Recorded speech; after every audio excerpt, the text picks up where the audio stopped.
Started recording. Thanks very much. Bore da, good morning. Welcome everyone to the 20th of November meeting of Powys County Council's Governance and Audit Committee. The first thing that I need to put on the record is the committee and the council's sincere apologies that this committee is being conducted via MS Teams rather than Zoom. Therefore, it is not being broadcast publicly in live session. This is to do with a technical issue to do with the Zoom platform, and it is a technical issue that is completely beyond the council's responsibility and is Zoom provider's responsibility. So as chair, I want to record my apologies and apologies on behalf of the council, but the transcript of this recording will be made fully available to the public in the normal way, and apologies that this meeting is not being broadcast live. The first thing I would like to do is just to forewarn members and other colleagues that the meeting is a long meeting today. We're scheduled to meet from 10 till 2:15. Therefore, subject to how the meeting is progressing, it's my intention to take a 10-minute break approximately halfway through the meeting. Moving on to apologies. We have apologies from Gareth Hall, one of our lay members who can't be with us today because his broadband provider isn't providing today, which is regrettable. We also have apologies from the leader, Councillor Gibson-Watt. We have apologies from Councillor Sandra Davis, and we have apologies from Councillor Matt Davis, and Councillor Bev Bainham is unable to be with us today as well. I will move us on from apologies to disclosures of interest. Nina? Apologies, Chair. I think it was apologies from Councillor Matthew Dorrance. Did I not mention that? I don't think so.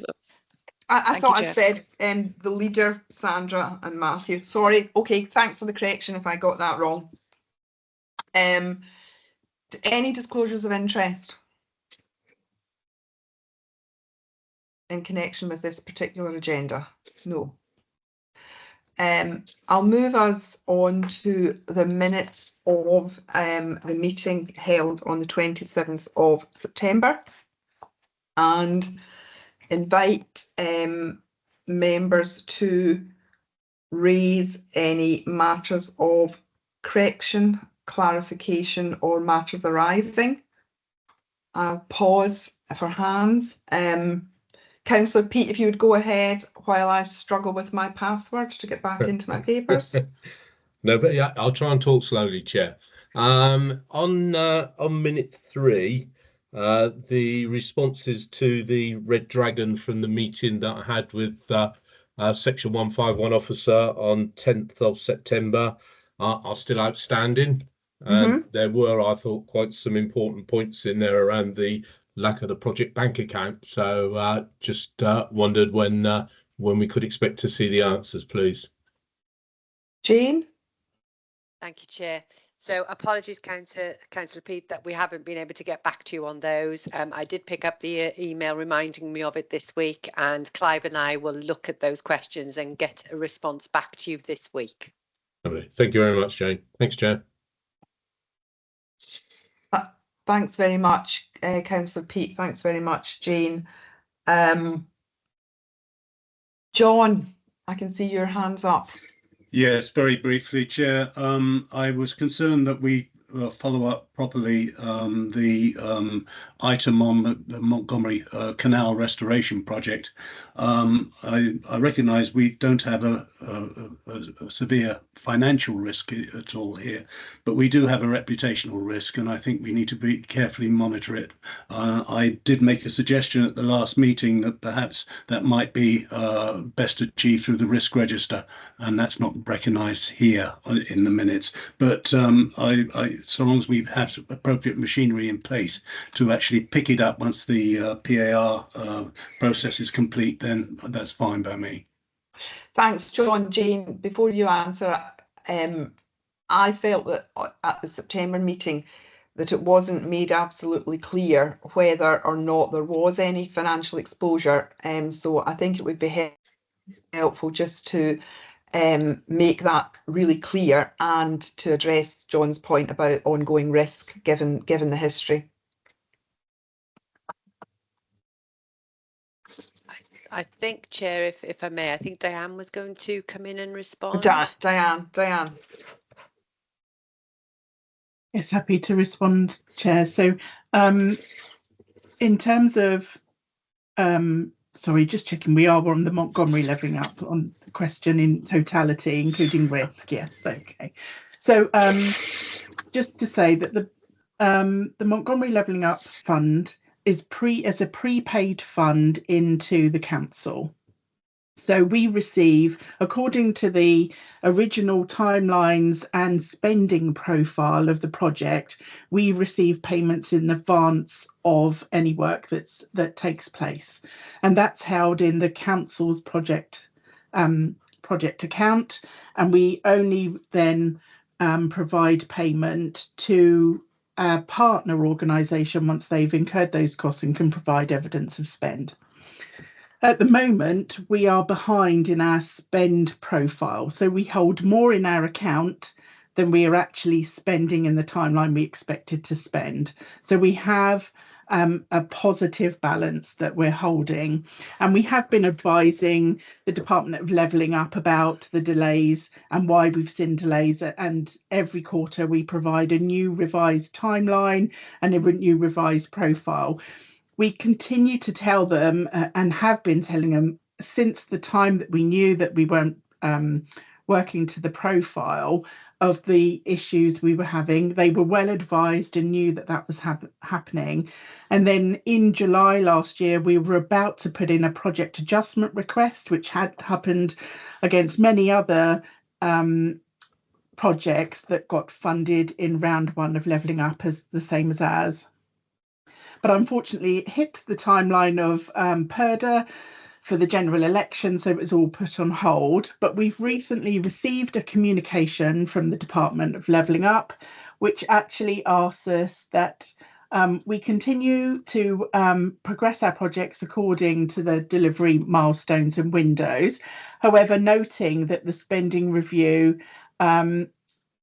needs to take place to provide accurate financial projects and milestones. So to enable this to be unlocked, they've given us a new set of documents where we can reprofile now up until March 27, although we don't need that length of time as an extension. They're keen to receive all of that information so that they can then make final decisions.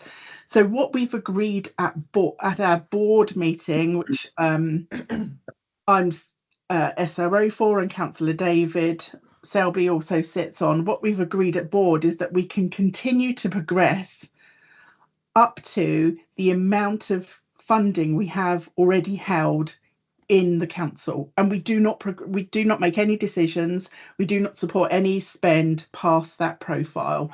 If that means we have to halt the project, then we do have to do that, and we have notified Department of Levelling Up that that we will be getting to that point and when we will be getting to it. So we've given them clear advice that actually it will incur additional costs, and we will have to stop the project if they don't make a decision by the end of December this year. So that risk is held on the project risk register and has been and continues to be monitored closely and updated in all of the elements that we manage that. But because the risk isn't to the council, only to the delivery of the project, because we have the money sat in the account, that hasn't gone to a significant level that it would go on the strategic risk register. I hope that helps with understanding, but happy to take any questions. Thank you, Diane. I'll bring in Councillor William, please. Diolch, David. Thanks, Chair, and good morning, everyone. Thanks to Diane for that comprehensive explanation and update. I just wanted to check, because the the original, well, the former Levelling Up Department, I think it's been restyled now in some ways, communities and housing or whatever. But in the original dispensation, I think the importance, the sponsorship and support of local members of Parliament was probably a key component. I just wanted to check whether there'd been an opportunity to brief the new member of Parliament, Mr. Steve Witherden, about all these matters in case the issue. I think it's really important that he's cited on all these matters because of the possibility of the new minister, Mr. Matthew Pennycook, becoming involved at some stage later in the process. So I just wanted to be reassured that we were in contact with Mr. Witherden's office. Yes, we've last Friday we held an update session and an information session for all local members, cabinet members and scrutiny members and MPs and MSs. We've invited everybody to come along and actually learn about the projects, learn about the updates, learn about where we were in the project timeline and what the proposals of changing that timeline to go forward. And a member of Steve Witherden's office attended. Steve actually wrote to us and apologised that he couldn't attend. He had to go to another meeting, but he did send a member of his team. That's brilliant. Thank you very much indeed, Diane. Thank you, Councillor William. Thank you, Diane. Diane, can I interpret from what you said earlier that there is no risk of overspend and no risk of clawback? That's correct. Is there a risk that the grant could be spent but deliver a lesser program? You can put in a request for that.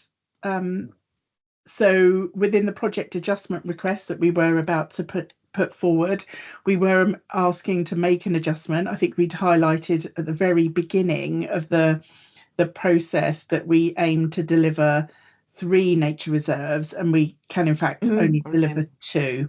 So that's part of the project adjustment request process.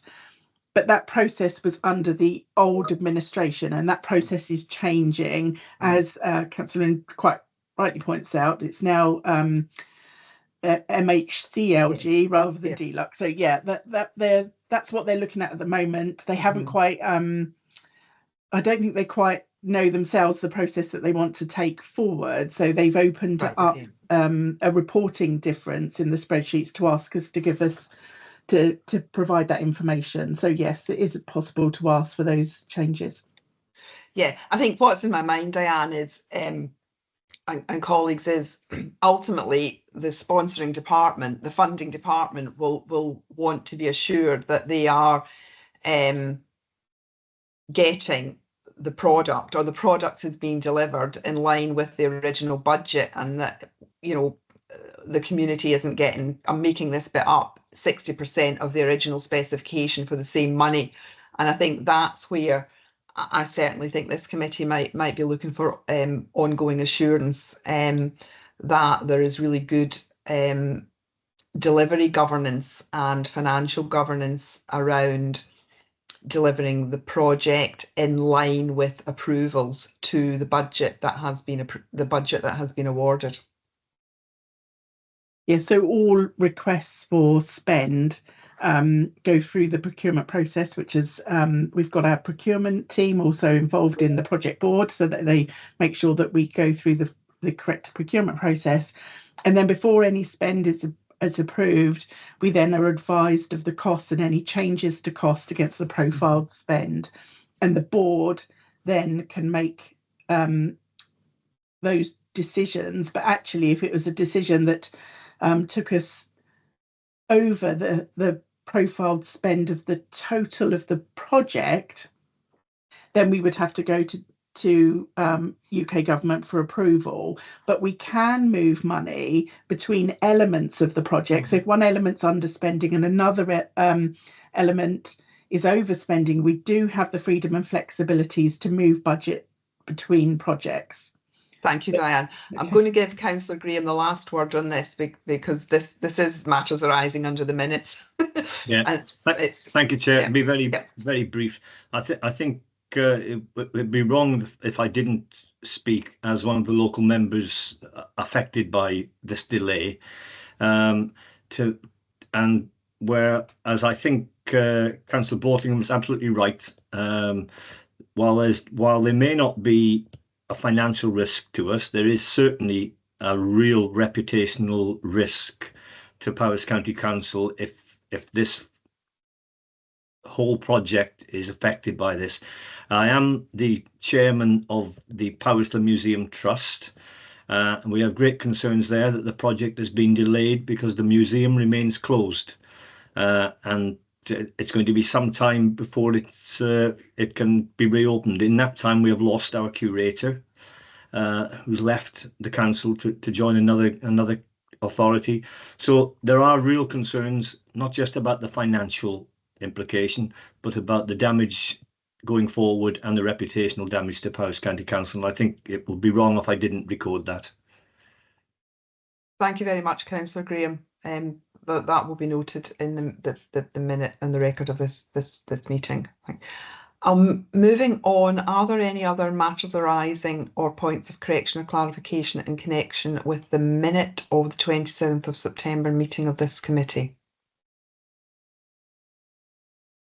I'm not seeing any hands, therefore I'm going to ask the committee if it's content for me to sign those minutes as a record of our September meeting.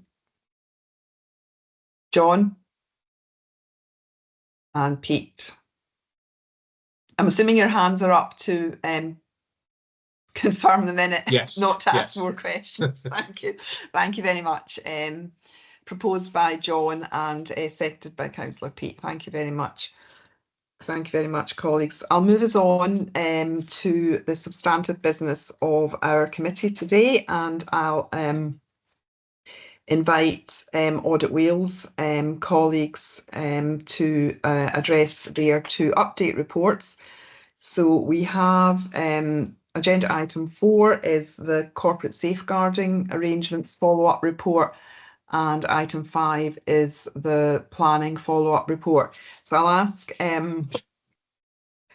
Audit Wales colleagues to introduce these follow-up reports, and then invite in respect of item 4, I'll invite Councillor Richard Church to comment on the safeguarding arrangements, and Nina will probably come in as well. So item 4, Ian. Thanks, Chair. Yeah, the background to this review is in 2022, we issued a critical report on the Council's corporate safeguarding arrangements. That report made 11 recommendations, and we've reviewed whether the Council has taken effective action to address those recommendations. Our main finding is that the Council's acted decisively and quickly in responding to the recommendations in that 2022 report, and now has a good level of control over its corporate safeguarding arrangements. We found the Council's fully implemented 7 of the 11 recommendations, with plans in place to address the remaining 4 recommendations. We use audit criteria to help us assess the Council's progress and use a judgment framework to categorise the Council's progress. They're both set out in Appendix 2 of the report. It's clear that a lot of hard work has been done since our 2022 report to address the recommendations. It's been a concerted cross-council effort. What was a concerning position in 2022 has been largely turned around, and there's some excellent developments such as the high rates of compliance with mandatory safeguarding training, and for the violence against women, domestic abuse and sexual violence known as VAUDA SV training for both council staff and members. We've not included any more recommendations in this report, and that's a reflection of the good work that's been undertaken to date in responding to the 2022 report. So for this report, we've not asked for a management response form to be completed. However, we have identified some areas where the Council might now wish to seek further assurance about the full implementation of these actions. We've called those areas for future focus. We'd expect to see those areas for future focus taken forward. We'll keep a watching brief on progress on this through our annual assurance and risk assessment process. There are 5 areas for future focus. I'll go through them briefly. We've posed the areas for future focus as questions which are designed to be answered in due course. So the first one is the council's produced a volunteering for the council policy, which is positive, and that policy is applicable to all areas of the council except schools. Schools are asked to adopt the model volunteering in schools policy, and the council has oversight arrangements to ensure that schools are using that policy. So the areas of future focus are: is the council assured that the volunteering for the council policy is being implemented effectively? The policy is about 18 months old, so is the council assured this is doing what it was intended to do and that it's being used consistently? And is the council assured that the volunteering for the council policy and the volunteering in schools policy are clear, that completion of the corporate safeguarding training is mandatory? The council's confirmed that regular volunteers are required to undertake the corporate mandatory safeguarding training, but the volunteering for the council policy isn't clear on that. And the council's confirmed it intends to update the volunteering in schools policy to make corporate safeguarding training a compulsory part of the induction for regular volunteers. Currently, that training is not compulsory. The second area is that the council has done and is still doing a lot of work to strengthen the council's contract monitoring arrangements and corporate oversight of them. Our area for future focus is the council assured that its new contract management framework and system is delivering the intended insight and oversight? So once all the ongoing work is complete and the new arrangements are up and running, is it providing the council with what it envisaged it would? The third area is that the council's made good progress in addressing most aspects of the recommendation about mandatory safeguarding training. There's 3 areas to focus on in particular going forward. First is the council assured that is effective corporate oversight of mandatory safeguarding training for volunteers. That oversight is currently done within service areas, and from a spreadsheet we received and as example as part of this review, we noted compliance gaps in terms of volunteers completing mandatory safeguarding training. Second is the council assured that the rate of school staff compliance with VAUDA SV training is improving. That rate was 61% compliance at the time of the review, so there's room for improvement there. And the third area of the training is the council assured regarding school staff compliance with mandatory corporate safeguarding training? Council doesn't currently have overall rates of compliance of school staff compliance with that training. At the time of our review, the council had plans to have a system in place by autumn half term to enable it to do that and have oversight of that. The fourth area of future focus is that one of our recommendations from our 2022 report was the council needs to clarify expectations of contractors in respect of safeguarding training, because there were discrepancies at that time in the council's approach. The council has taken steps to clarify those expectations, remove those previous discrepancies in approach, except in one remaining area, it's not updated the contractor's guidance for safer recruitment. So that's a relatively minor policy amendment that can bring it in line with the council's overall position. So that's just the final bit of that. And then the final area of future focus relates to one of our audit criteria, which was the council has put in place appropriate measures of success to understand the impacts of addressing the recommendations. At the time of our audit, the council's primary focus, understandably, was on addressing the 2022 recommendations. As a result, the council hasn't yet established a full set of success measures to understand the impact of its strengthened corporate safeguarding arrangements. We aren't being prescriptive about what those success measures should look like. It's ultimately a matter for the council to decide what it wants in place to better understand its corporate safeguarding arrangements. Some measures to help the council know that the enhanced arrangements are working as well as they want them to, and to also help the council maintain the good progress it's shown to date. So, having said all that, while there are a lot of positive messages in the report, one note of caution is we've noticed that item 12 of this agenda is the latest corporate safeguarding activity report. We report at a moment in time, and we did this work in the summer. Apart from one report at that time, which was of lower quality than the others, sorry, in our view, those corporate safeguarding activity board reports were of a higher standard than the one on today's agenda, which is very high level and lacking in detail. So we think it's for this committee and for scrutiny committee to assure themselves that they're getting the information they need from those reports, that they need to fulfil their own roles. So that's a summary of the report. I'll be happy to take any questions. Thanks. Sorry, I was muted. Thanks very much, Ian. I'll ask Councillor Richard Church to come in now, and then ask Nina to follow Councillor Church.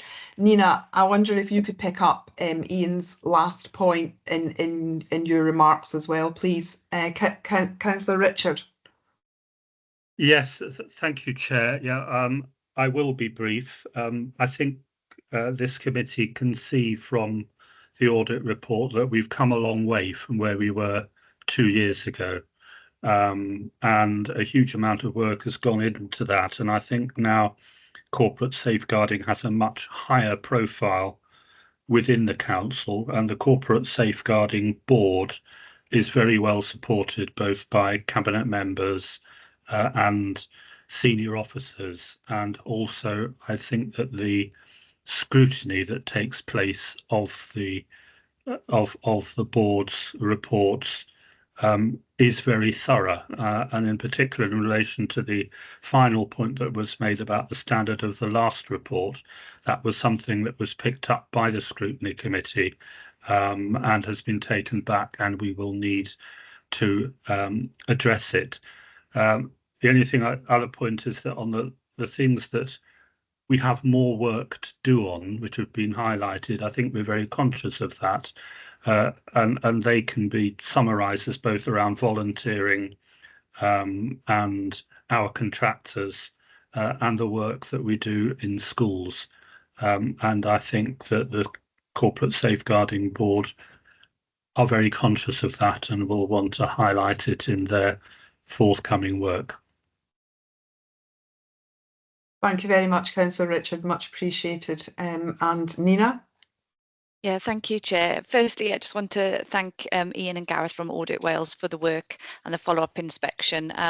I am pleased to note and acknowledge the report that we've received here today, and is pleasing to note the acknowledgements of the improvements that have been delivered, but also the ones that are in progress as well, and to have feedback on potential future areas of focus as well. So the report notes that 7 of the 11 recommendations have been fully implemented, but also notes the progress made against the remaining 4. In terms of the areas of future focus, as Councillor Richard has said, these are areas that we have identified as well and are scheduled to be considered at future Corporate Safeguarding Board meetings. In terms of around the assurance around volunteering, is it been implemented effectively? A really good challenge and question that we will be picking up and addressing. And also the difference between the volunteering for the council policy and the volunteering in schools policy, and making it clear that completion of the corporate safeguarding training is mandatory. And as Ian has said, we are picking that up as well. In terms of the work around contractual monitoring information, so recommendation 7, a lot of the progress to date that's been noted, absolutely, but we all know that this is an area of future and ongoing work, and I know that this committee in particular has been interested in that and received additional information. So I think we're making sure that is the account assured at that appropriate time in the future, isn't it? How we assure ourselves that that new contract management framework and system is delivering the intended consequences, with a focus on safeguarding, of course, in terms of corporate safeguarding, is a really good question and focus that we will be picking up as well. In terms of the compliance with mandatory safeguarding training and volunteers, this is something again that we have picked up and will be looking at in our meeting in December in a couple of weeks' time. And also the board have also picked up about that improving the staff compliance with VAUDA SV and mandatory safeguarding training. That is something that we have already identified for future focus as well. Into the contractors guidance for safer recruitment, thank you very much for, we'll make sure that that is updated and consistent with the other council policies. So we'll make sure that that's added and completed as soon as possible as well. In terms of the area of focus around success measures, I think this is going to be a really good challenge for the Corporate Safeguarding Board moving forward, is how we now embed and make sure we oversee and what are those success criteria. So this is going to be an area that we're going to be looking at, and within that the activity reports are going to be reviewed as well. I note the comments about the quality of the current one, and apologize previous standards. I take that on board, but we are going to be reviewing the activity board, the reports moving forward, because in terms of those success measures, measuring the impact of the work we're doing, etc., we don't want to be taking information to scrutiny and to yourselves that is just a rerun of the Corporate Safeguarding Board. So we want to be making sure that we're hitting and providing what you need to be able to give in you to do your assurance roles. So taking that on board absolutely as an area of focus and attention moving forward. So thank you for that as well. But Chair, I just want to finish by thanking everybody who's been involved with this. And it's not just staff from one or two service areas, it's staff from across the corporate body of the council, which is really important. But it's not just staff, it's councillors as well. Councillors have played a really key role in shaping the work, and yourselves as Governance and Audit Committee as well have been really valuable input into that. So I just want to say a thank you for that as well. This is a corporate responsibility.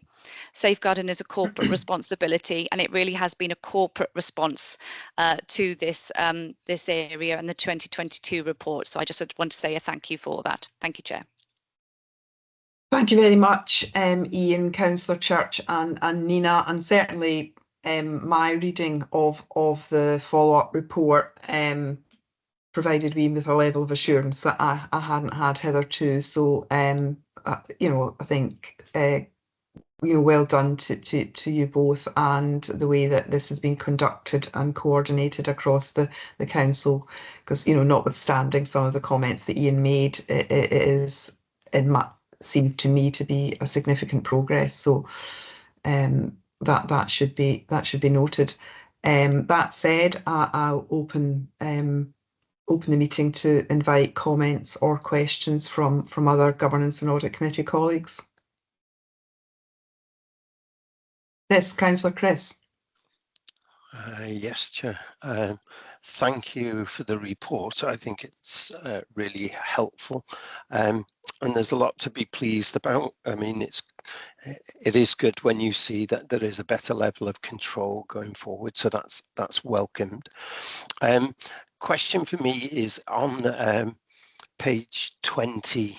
There was point 6. It said that only 7 of the 11 recommendations and 4 were still outstanding in some shape or form. Was there then a timeline in full completion, and is there an explanation of why only 7 were done? So that would be helpful on there. I note throughout the areas of future focus, and there's a couple of things around policies being implemented effectively and raising questions there. Are there areas that Audit have looked at in relation to good practice, and could those be shared if you pick those up? Because rather than reinventing the wheel may already be out there. So that would be helpful to try and move things forward more quickly. But I think we can't take our eye off the ball with this, but I think there's a lot to celebrate here. So well done for everyone that's been involved, and I'm particularly pleased to see that the training has progressed from what we've seen previously. I think that's credit to everyone involved. So I feel assured from Nina's comments that things, and Richard's, that things are in the right direction. So well done. Thank you, Councillor Chris. Nina, would you like to address some of the points that Councillor Chris raised, please? Yeah, thank you, Councillor Chris. Thank you, Chair. I'll address the first points. In terms of the report has shown that 7 of the 11 recommendations have been fully implemented, so they've been completed, those 7. Those remaining 4 recommendations, the report notes the progress that has already been made against those recommendations. So I just want to make it clear, it's not that nothing has happened. We have undertaken a lot of work in those 4 areas as well, but there is still some more work to do, and so it's a work in progress for those 4 remaining. In terms of the timescales for the additional work, some of that will be included within the action plan, but we will be reviewing that at our December meeting, Councillor Chris. So the next report and update you get from the Corporate Safeguarding Board should have some timescales for the remaining completion of that work as well. So to give you that additional information, but thank you. Okay. Thanks very much, Nia. Audit Wales colleagues, I'm not going to bring you in on Councillor Chris's point about best practice and the wheel already being invented. What I'm going to do is ask you if you have any pointers to good practice, if you could please share it with Councillor Church and with Nina. But in the interest of time, I don't want to dwell on that in this meeting, given that this is a governance and assurance meeting. But I think if you have any items, it would be good to pass them on. Any further comments on the report? No. Right. Thank you very much for your presentations and for the questions in connection with that. We'll move over to agenda item 4, please, colleagues. It's a further follow-up report from Audit Wales, and it's on our planning services review. Bethan, are you going to introduce this, and then I'll pass on to Gwilym from the authority? Yeah, that's absolutely fine by me, Chair, if you're happy to. So thank you for having me. Thank you, Bethan. We undertook this follow-up review in August of this year. Our audit objective was to assess the Council's progress against the previous Audit Wales review, which we undertook in 2023. The report presents the results of our audit. However, I need to be absolutely clear that what this follow-up does not include or does not cover is all aspects of the planning service. We didn't look at updated performance of the planning service, and the review does not look at merits or decisions of individual planning applications. So overall, we found that the planning service has responded quickly by taking effective action to improve its arrangements, and the planning service has implemented all of the 2023 recommendations in full. Our review showed that despite the original report being quite difficult to hear, I'm sure, the planning team have worked together to develop arrangements, and we recognise that this has been done whilst officers are incredibly busy processing planning and enforcement cases and undertaking policy work. There are also aspects within this follow-up which I'd like to highlight, which went over and above what our recommendations asked them to do, which includes the development of Power BI and data analytics to improve and look at performance reporting. As a result, no further recommendations were made within this report. Further monitoring, as my colleague said earlier, will be undertaken via the ongoing assurance and risk process. However, you will see in the report we make reference that updates on the progress of the planning service since our previous audit were not requested or reported into GAC or into scrutiny.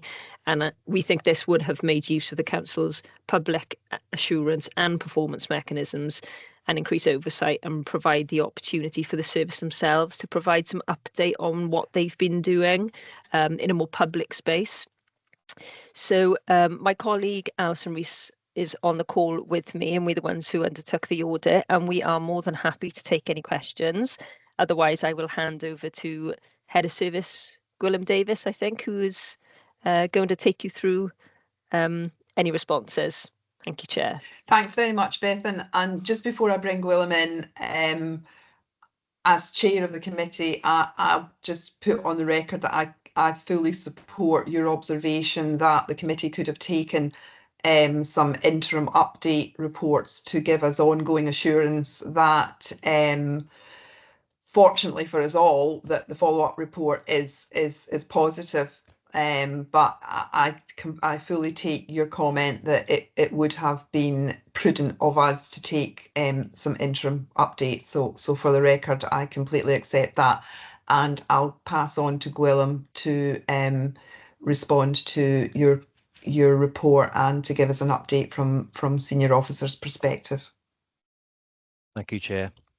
I'd like to thank Audit Wales for the report on the planning service and welcome their findings that the planning service has implemented the 2023 recommendations in full.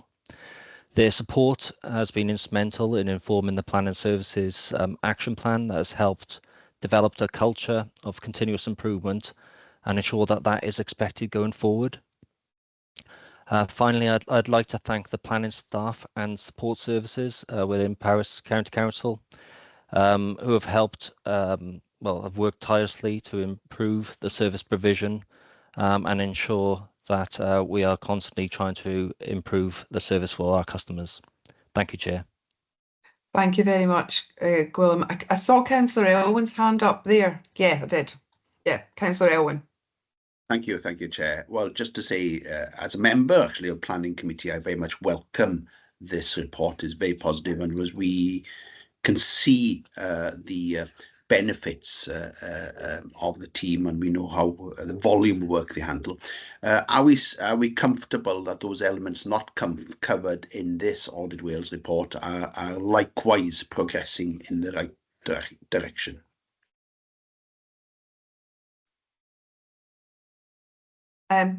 Councillor Jake, are you coming in to address Councillor Elwyn's point? Thank you.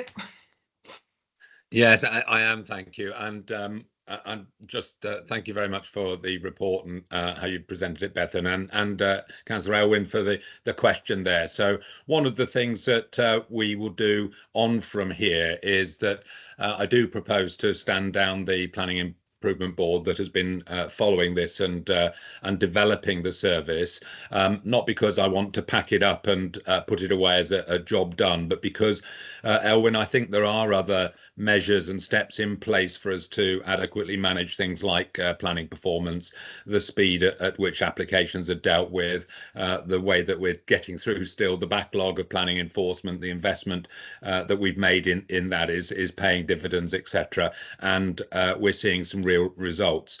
Not that I think that we are perfect yet. I don't think we are by any means, but I think we are in a lot better place than we were previously. And I think that's partly, Councillor Elwyn, because of the really strong dialogue between myself and the chair of the Planning Committee, and indeed members of the Planning Committee, and their openness to and willingness to discuss this improvement on an ongoing basis. I think if you go back to the heart of this report, it basically said we needed to ensure that the building blocks were in place, really, for an effective planning service.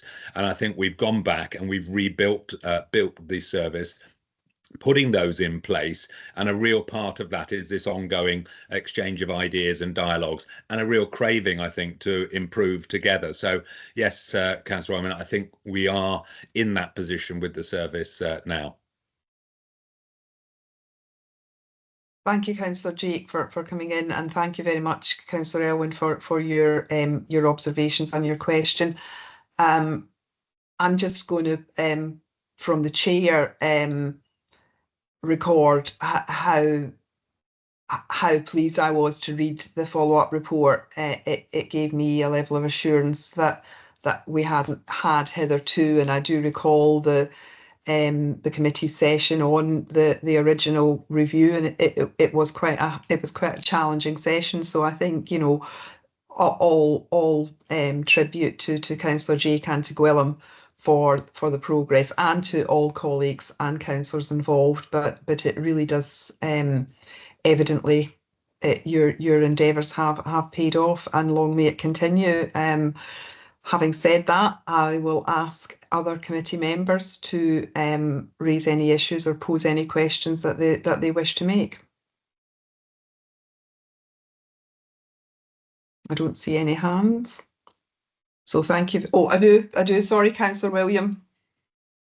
Thank you, Chair, and I'd like to thank Audit Wales for their observations, and also Gwilym as head of service, Councillor Jake as portfolio holder, for their considerable dedication to this.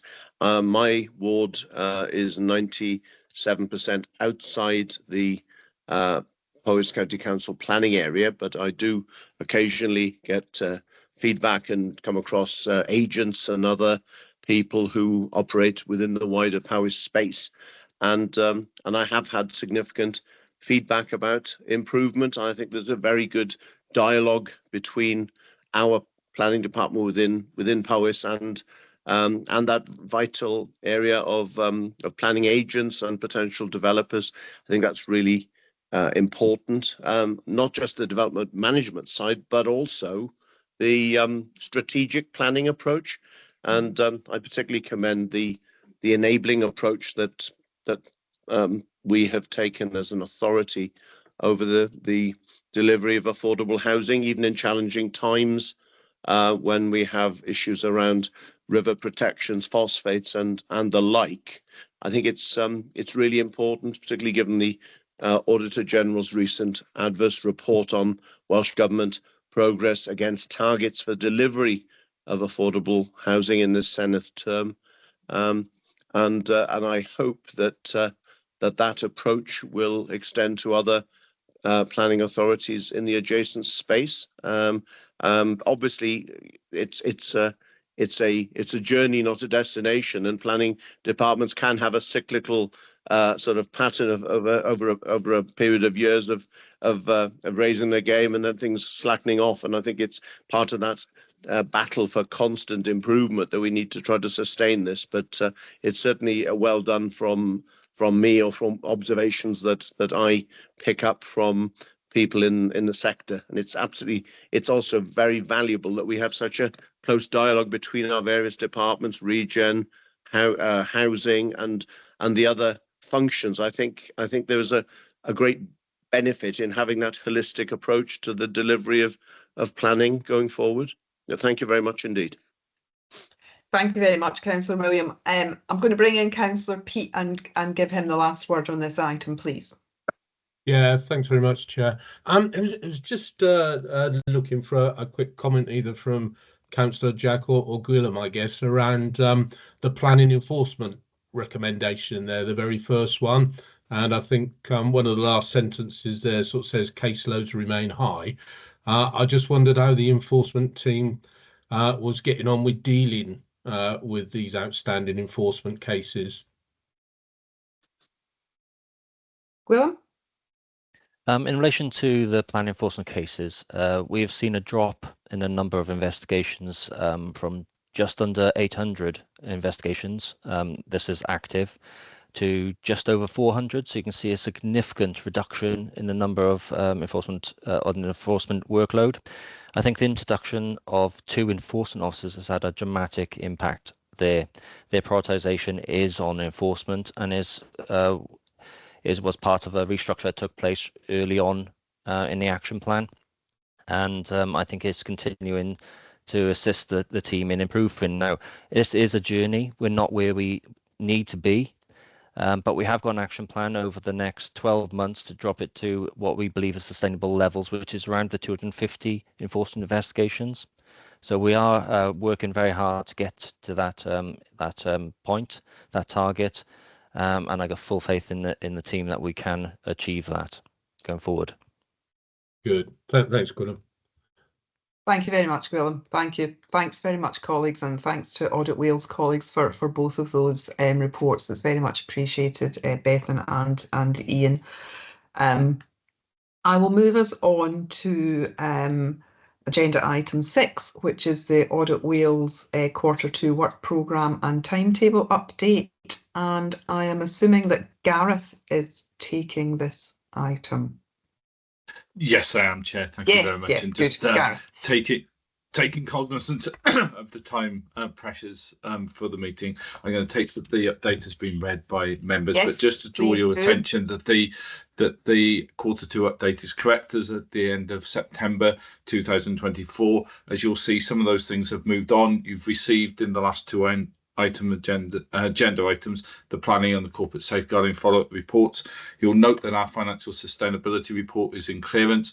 We're planning to bring that to the January meeting alongside the national report that the Auditor General will publish in December. So that will provide members with both the national context and our local findings. So you'll see those two things together, and also the response of the council to the recommendations that we will raise in our local report. So you'll see all of those things together, and I think bringing those as a package will be helpful to the members to see the whole of that. And you'll note that we've got statement of accounts on the agenda later. Just to bring you to your attention, what we're hoping to get to you in the spring will be our commissioning review and our review of scrutiny, and that our next projects that will be coming off the blocks will be our corporate governance review. We are taking account of our findings from our planning and corporate safeguarding reviews and the scrutiny review to scope our corporate governance work. So that is where we stand currently. Happy to take any questions from members on the work programme and timetable update. Thank you very much, Gareth, and thank you for the clarification around the sustainable finance items that we'll see in January. Clearly, that's a matter of some interest to the council. On the corporate governance review, have you got any firmer timetable, timing details on that? As I said, Chair, we're finalising the work on scrutiny. Once we've done that, we're going to pause, reflect on what we've found, and then we will start to scope that and engaging with that, looking to deliver that in the spring of 2025, given where timescales are. So you will have something in 2025. We'll work with the committee to look at dates and things on that side of things. Thank you. Thanks very much, Gareth. One more, I can see John wants to come in, but one more question from me, Gareth. And this is it's not a Powys specific question, it's a Wales-wide question. I think on page 90 of the pack, it's thematic review, staffing resources, pressures in local government. Yeah. A review of the arrangements that councils have in place to secure appropriate cost-effective staff resources to support services deferred to 2025-26. I just wondered about that deferral at an all Wales level, given the pressure that local authorities are under. Yeah, that was a strategic decision that we took as an organisation to hold that work over until 25-26 to allow us to work through our outstanding work. As you'll see from our work programme, we've got work from 22-23, 23-24, as well as 24-25. And in order to be able to deliver all of that and clear that through, we've just moved that into 25-26 in order to give us a clear timetable. But that also gives us the opportunity to engage with Welsh Local Government Association and all of the local government bodies around the scope of the piece of work to make sure that it will have the most impact. So we are working through scoping that work currently, so that we will be able to start to deliver that early in 25-26. So that's the strategic decision we took. Thank you very much. It's prioritisation, really, isn't it? And thank you. Right, I can see John wants to come in, and then Councillor Chris, please. John first, then Chris. Thank you, Chair. Excuse me. I've got a similar question to yours, Lynn. You've got an item on page 91, capital planning in local government. It's currently being scoped. Have you got any further information of when that report might be forthcoming? It seems to me to be quite important. We would agree that, with the importance of that. In terms of the scoping, I will obtain an update as to exactly where that is and also our intended timescales for delivery, and provide that as a follow-up, if that's okay. I don't have that to hand right now, but I will take that away and look at it. I'd be very grateful. Thank you. Yeah. Thank you. Councillor Chris? Yes, Chair. On page 88, there was the thematic review of unscheduled care. It says reporting from October 24. I've not seen it out. Has that been released or published yet? I'll bring my colleague Bethan in to answer that question. She's there ready for you. Yeah, thank you, Councillor. Yeah, that's one for me. So the unscheduled care reports are being, some have been drafted and been published. They're sort of coming out staggered. They're very big reports, these ones. They take into account the Health Board, Council, Regional Partnership Board, but the Powers one's been drafted at the moment, so hopefully we'll have it over to you in the next few weeks for clearance. It'll actually be cleared through the regional partnership boards, just so you know. That's the way they were clearing them, just because, as you can imagine, they're very big, so we can't have lots and lots of responses on them. But yeah, it's being drafted. Okay. And a few have already gone out regionally as well. Okay. Is that okay, Councillor Chris? So something to look out for in the next few weeks. Yeah, further reading. Further reading, and we've been forewarned, it's a big one. Thank you, Beth, and thank you very much, and thank you, Gareth. Are there any further and final comments for Gareth on the forward work plan and the report? No. Thank you very much, Gareth, for those updates. Thank you. I'll move us on, colleagues, to our internal audit items and ask Ian Halstead from SWAP to lead us through agenda item 7 and agenda item 8. Agenda item 7 is SWAP's internal audit progress report for the quarter 2, and item 8 is the internal audit action tracking report. Ian. Thank you, Chair. Thank you. As you mentioned, the agenda item is number 7, and it's on page 119 of your agenda pack. I'm just going to briefly run through the headlines of the report, and I'm sure members have read that and they can come back with any questions. In terms of the position at quarter 2, normally we would display a coverage map on our progress report, but we're having some issues at the moment with the way that our coverage map is being presented. And so we're just looking into those and looking at how that information is quantified and qualified, and looking at the parameters. But that'll be back for the next committee meeting. But coverage is reasonable, can give you that assurance. In terms of progress, we are on track to deliver our work programme to be able to give an annual opinion at the end of the year.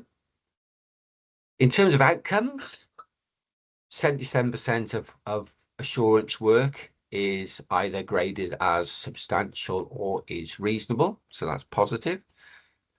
For this report, there are no areas of high corporate risk. However, there is one area of significant concern, and that will come to a future committee.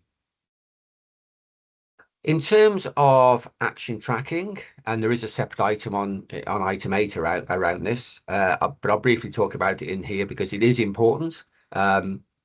That 62% of all of our actions have been implemented over the past 18 months. 134 remain outstanding.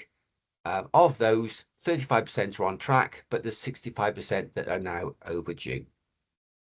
And then the final headline is around root cause, which is something we've been trying to implement. And it talks about a root cause is the obvious factor that would cause that occurrence to happen. For this report, it's around human factors, and there are a number of human factors on there, like communication and resourcing, that can cause that to happen.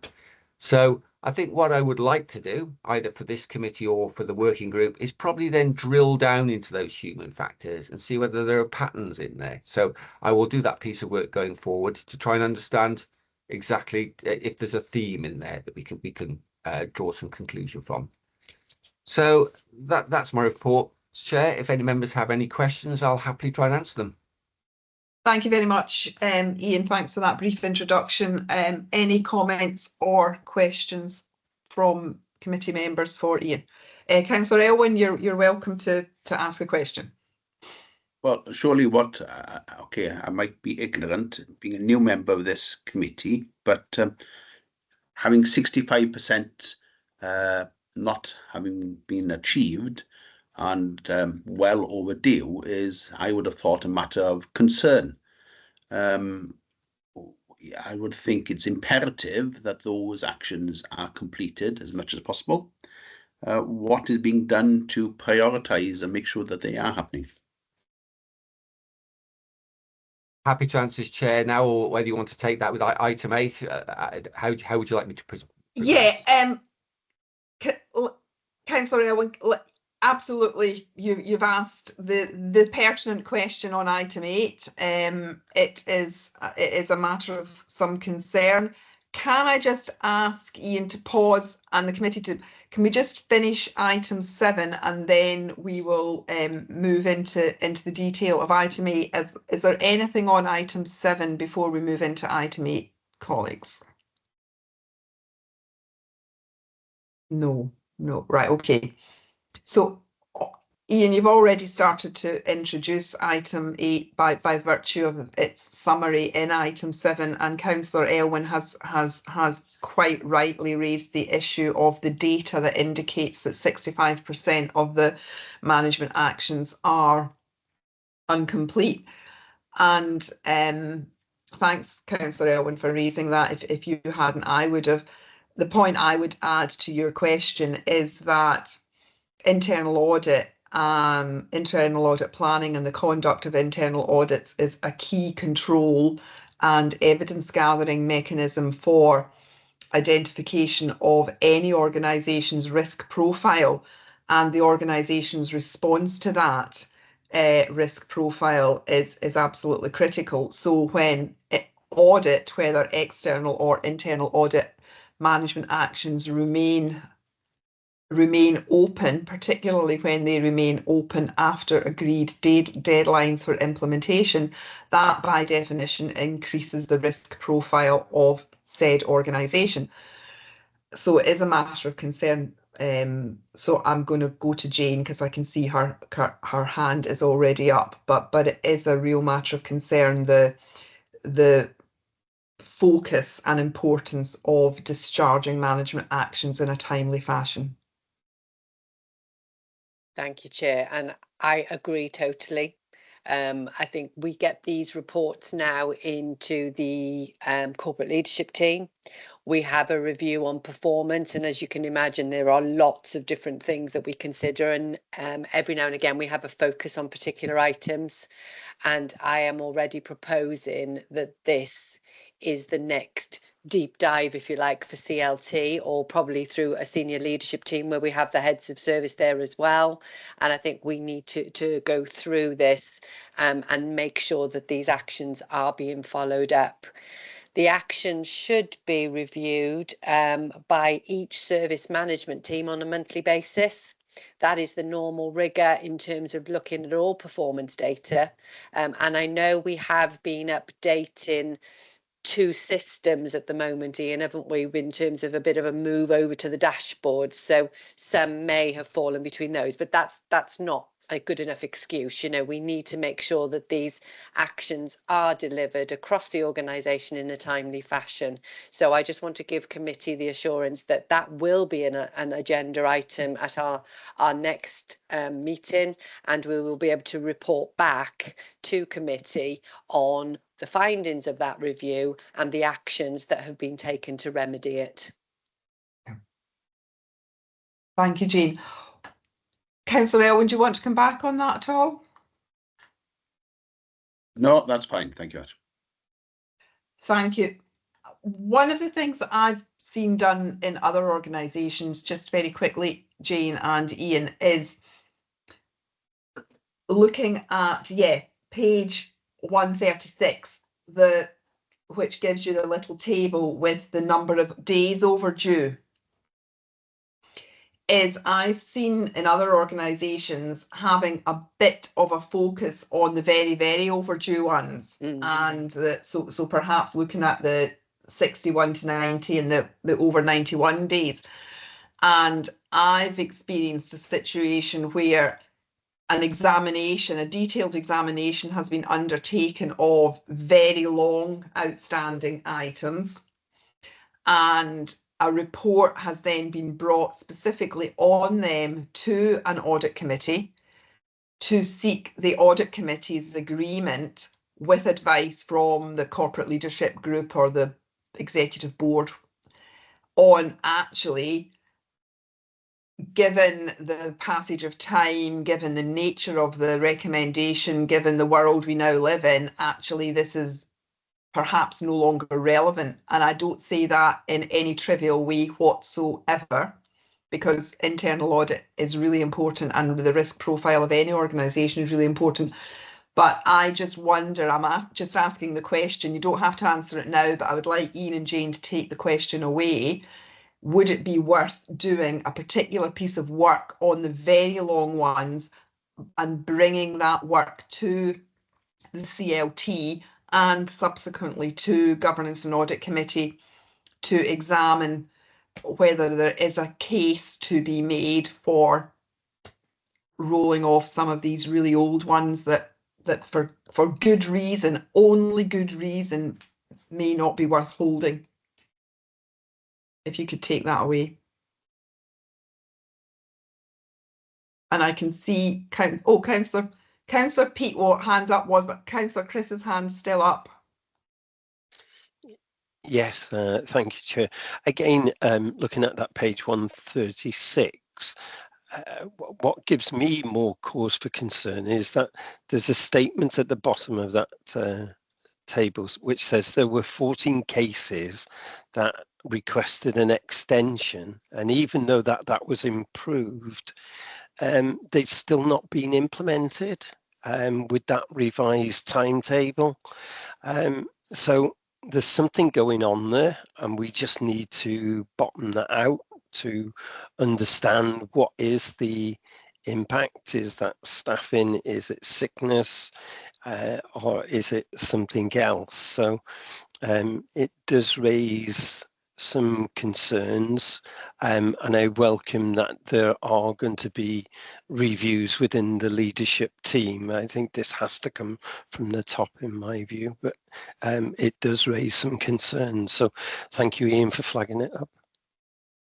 Yeah, thank you very much, Chris. Councillor Pete.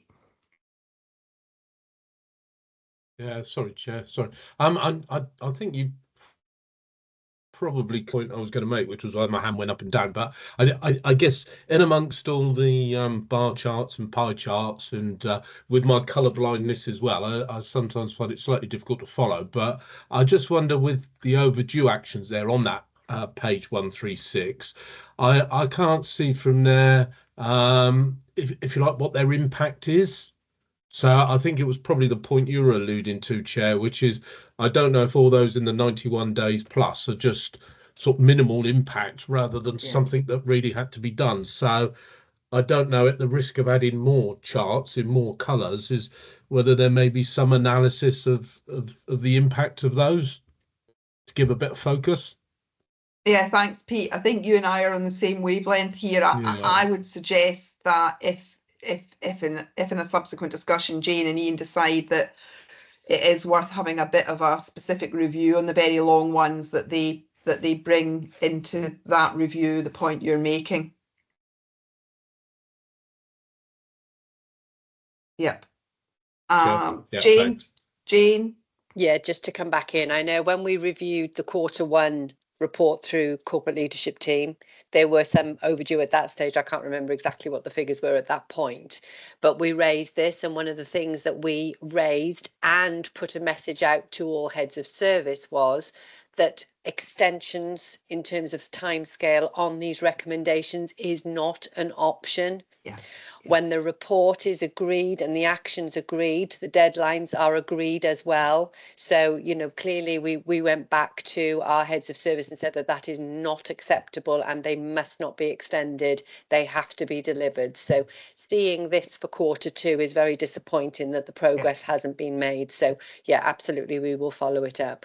Yeah, thanks very much. And the other thing I'm interested in that follow-up is, are there any particular service areas that are particularly problematic? Yeah, absolutely. Because if there are, I would be looking to Chief Executive and the CLT to, you know, particularly hold particular service areas to account, and at the very, very least to understand what's going on, because it may be, it's not necessarily a punitive thing, it can be a supportive thing.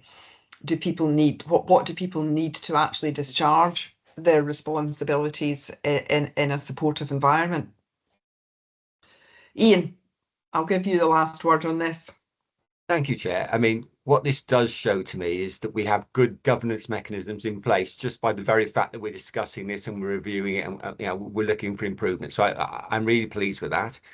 In terms of your comments about having a review, a refresh of some of the older ones, I think that's really sensible, actually, because sometimes these recommendations or actions become historic and things move on and things change, owners change, and so I think that's a sensible way forward on that. One thing to add, that we are having a working group meeting tomorrow, and in that working group meeting we are going to look at some of these in a little bit more detail. So you will get that detail around some of the overdue ones. And I think from my perspective as head of internal audit, I appreciate the support of the committee and of the working group and senior leadership at Powys. And we are moving in the right direction, although, we want to speed that up, but we are moving in the right direction. And over the course of the next quarter, we'll certainly make sure the focus is on that to hopefully give a much better position. Thank you, Ian. Yeah, and we'll have a more, as you say, we'll have a more detailed discussion about this in tomorrow's internal audit working group. Thank you. Thanks very much, everyone, for your attention to that item. I'll move us into the corporate items and agenda item 9, which is the Treasury Management report. Jane, are you or James leading on this? I was going to give James the opportunity to lead if he's here, but if not, I can cover it. James, are you there? I'm here. Yes, I thought he was. James, good. Good morning, members. This report is an update on the Treasury Management position of the Council at the end of September, end of Q2. As set out, it's the usual format of a report. The Council is not holding any external investments apart from what it's holding in its short notice deposit accounts. As you can see, the Council's capital position, a significant amount of reprofiling has taken place in the last quarter. So that's taken what was initially set as a £100 million capital budget and did peak at around 120 million with the reprofiling and extra grants awarded. That now sits at 86 million for this year. There is a bit more reprofiling to be done because our spend is usually around the 70 million mark. But as you've mentioned with schemes like the Montgomery Left scheme, that full budget is still in year until the PAR is accepted. That's had a massive impact on the amount of borrowing. So there's only £21 million of borrowing to support the programme as it stands at the moment. We expect that'll slip a little bit as well towards the end of the year. The council's the latest estimates for the council's capital financing requirement, its requirement to borrow. As you can see, the table 3 there sets out how that's changed over the year. Again, that's dropped quite substantially, down to 447 million, although that's mostly pushed on into future years, as you can see in the tables below. Head on to borrowing. PWB rates have remained fairly static. There has been a slight decrease, but and that's brought in the sort of inter-authority borrowing as well. What's the main concern here is they're not dropping as we expected during the year, and they've actually peaked up a little bit in the last few weeks since this report was drafted. So we are still continuing to we have, as you can see in the table in 3.23, there's a substantial amount of debt maturing this year. That's a conscious decision to have our debt as it matures, to replace it with short-term 12-month debt, perhaps a little bit longer if we're hedging our bets, to make sure that the council's in a position as interest rates fall, it's not lumbered with debt at high rates over a long period of time. But that is giving us quite a bit of debt to manage over the short term. As you can see, 20 million was repaid. However, we've had to take out 35 million, so we're not been able to live within the debt we've had before. But of course, the council is at what would be termed 100 million under borrowed. So we're not borrowing more than we should. we have just not been able to keep the level of under borrowing as low as we have in the past. And you can see there's more borrowing to be paid in the next quarter. This higher interest rates, as you can see in table 4, is driving up the financing cost and net revenue stream compared to the original when we set the budget in sort of February, March time. So what we estimate is 12.9 million. It's actually about 13.3, we think, for the end of this year. Whilst that's not a big increase, the impact is in future years as rates are not falling and are not likely to fall to the levels that we were expecting at the time that was set. Plus, a lot of the reprofiling is hit in future years. All the prudential indicators were complied with during the quarter. Links forecast of interest rates are included in a report, which is their latest ones, which was the ones they have at May. They have revised them since this report was drafted. We have the usual tables on the sundry debt show that position is, with the sort of the spark lines there showing how that's changing over since the Q1 of 22-23. And we've got the update on the council tax figures as well, which are down slightly compared to the same time previous years. Appendix A includes the narrative by link. That should be, sorry, the 30th of September 2024, rather than the heading there, which is July. Apologies for that. And then we've got the usual VAT KPIs at the end of the report. Thank you, James. Thank you. I will open this, open James's Treasury Management report, James's report, to questions from the committee members and other colleagues. John. I gave advance notice. Thank you, Chair, by the way. I gave advance notice of several queries that I got, 3 queries that I've got. Shall I take them in order? Please, John. Right. The first one is on the sundry debt. It's actually showing quite a considerable high level of debt owed to highways. Now that has improved over the last quarter, I note, but it's still at historically high levels. Is there a particular reason for that, James? Yeah, there's a couple of outstanding invoices that related to the bonds and commuted sums, Section 38 of the Highways Act, that have been raised and have not yet been paid by the debtor in this case. So these are monies we would hold to ensure that sort of street works and other works are up to standard before the council adopts them. So whilst they should be paid, some of them are being paid over time. They're quite substantial invoices. They are there, but they still remain outstanding. The Q1 report also included an invoice to Namutra, North and Mid Wales Trunk Road Agency, which has been settled between the two. Again, there's a bit of time in there when that sits, when that's raised, so because that's quite a substantial amount, and that will alter the debt figures. Yeah. I mean, we've still got 1.2 million of aged over 90 days. That's not normal, is it?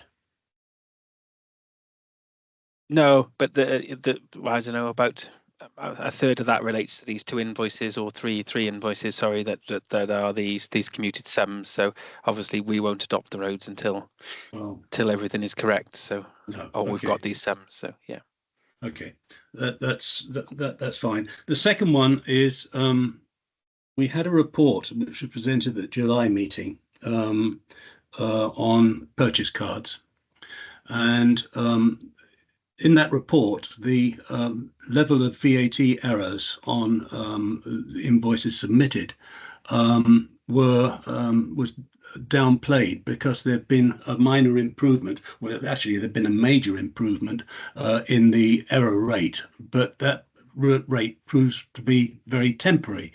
If looking at the figures we've got now, I can see that over the last quarter alone, the figures are 28% of invoices presented were incorrect, and the amount of money involved was £5,000, nearly £6,000, whereas for the whole of last year it was 8,000, I think.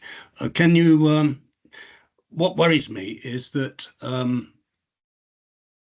because of the improvement, the action plan that followed the internal audit report put priority on this item as priority 3. And the action plan, in fact, said an action plan to follow because it was such a low priority. Can we please have this escalated so that we get some improvement in this, because it's running at a very unsatisfactory level? Yeah, so we've had a chat with the people who administer the purchase card scheme. That they're increasing their information. They send out monthly communications with people how to deal with it, how to deal with this, how to treat VAT. They're continuing to run training courses, sending out hints and tips, and doing all sorts of publicity. We're still continuing to adopt the process where a transaction on the purchase card system, it does not contain the backing invoice or receipt. We do not reclaim that VAT because we do not have any evidence that the VAT is there to be reclaimed. And in some cases it could be if the document is provided, and if not, there may not be VAT to reclaim in the first place. For a biller's perspective, on average, we've been claiming back just under £2 million a month from HMRC on recovered VAT. So this is, I just put it into perspective, it's quite a small amount. But the purchase card team are doing their best to train new starters to pick up these errors and to try and get as much communication out there to get these issues resolved. Why is it getting worse then? Because it's getting worse quarter by quarter. I'll have to have a look. I think Jane's got her hand up there. Jane? I wasn't going to answer that question specifically. I was going to make more of a general comment, but let's go back to that. Can we record an action point to come back to John on the specific point about, notwithstanding everything James said about the endeavours of the team, why is it getting worse, or what is the explanation? But Jane, you were going to come in as well. Yeah, purchase cards has always been something I know that the committee have kept a keen eye on. I think in terms of managing our overall budget position, we have upped the scrutiny around the use of purchase cards, and more importantly, what's being purchased through them. They are a very key element of how we make payment to our suppliers, and it's a very good and it's a very efficient way of doing so, as long as everybody is fulfilling the requirements under that process. So absolutely, it's in terms of being more robust in terms of its application. But what we have done through the corporate leadership team is to get a lot more oversight of purchase cards. We now have routine monthly reports provided to heads of service on purchase cards and the transactions. So at a transaction level, those can now be scrutinised. We did have a bit of a session where we looked to see what cards hadn't been used, who was using them, was that appropriate? And I can tell you that we've closed more than 51 accounts since April this year. So, you know, that scrutiny has really helped us bring that down and bridge that gap. So that's something that we are looking at. We've also this morning, or this week rather, launched a new finance dashboard for managers. And purchase card information is a key element of that. So it puts it right at the forefront of that management information so that people can routinely access it and look at it, and they don't need to then wait for some of those reports to be run. So all of this should aid managers and heads of service with that scrutiny, and obviously gives the corporate leadership team more oversight as well. So we're using a number of tools to really reinforce the use of cards and the appropriateness of that. So we can look forward to some improvement in the future.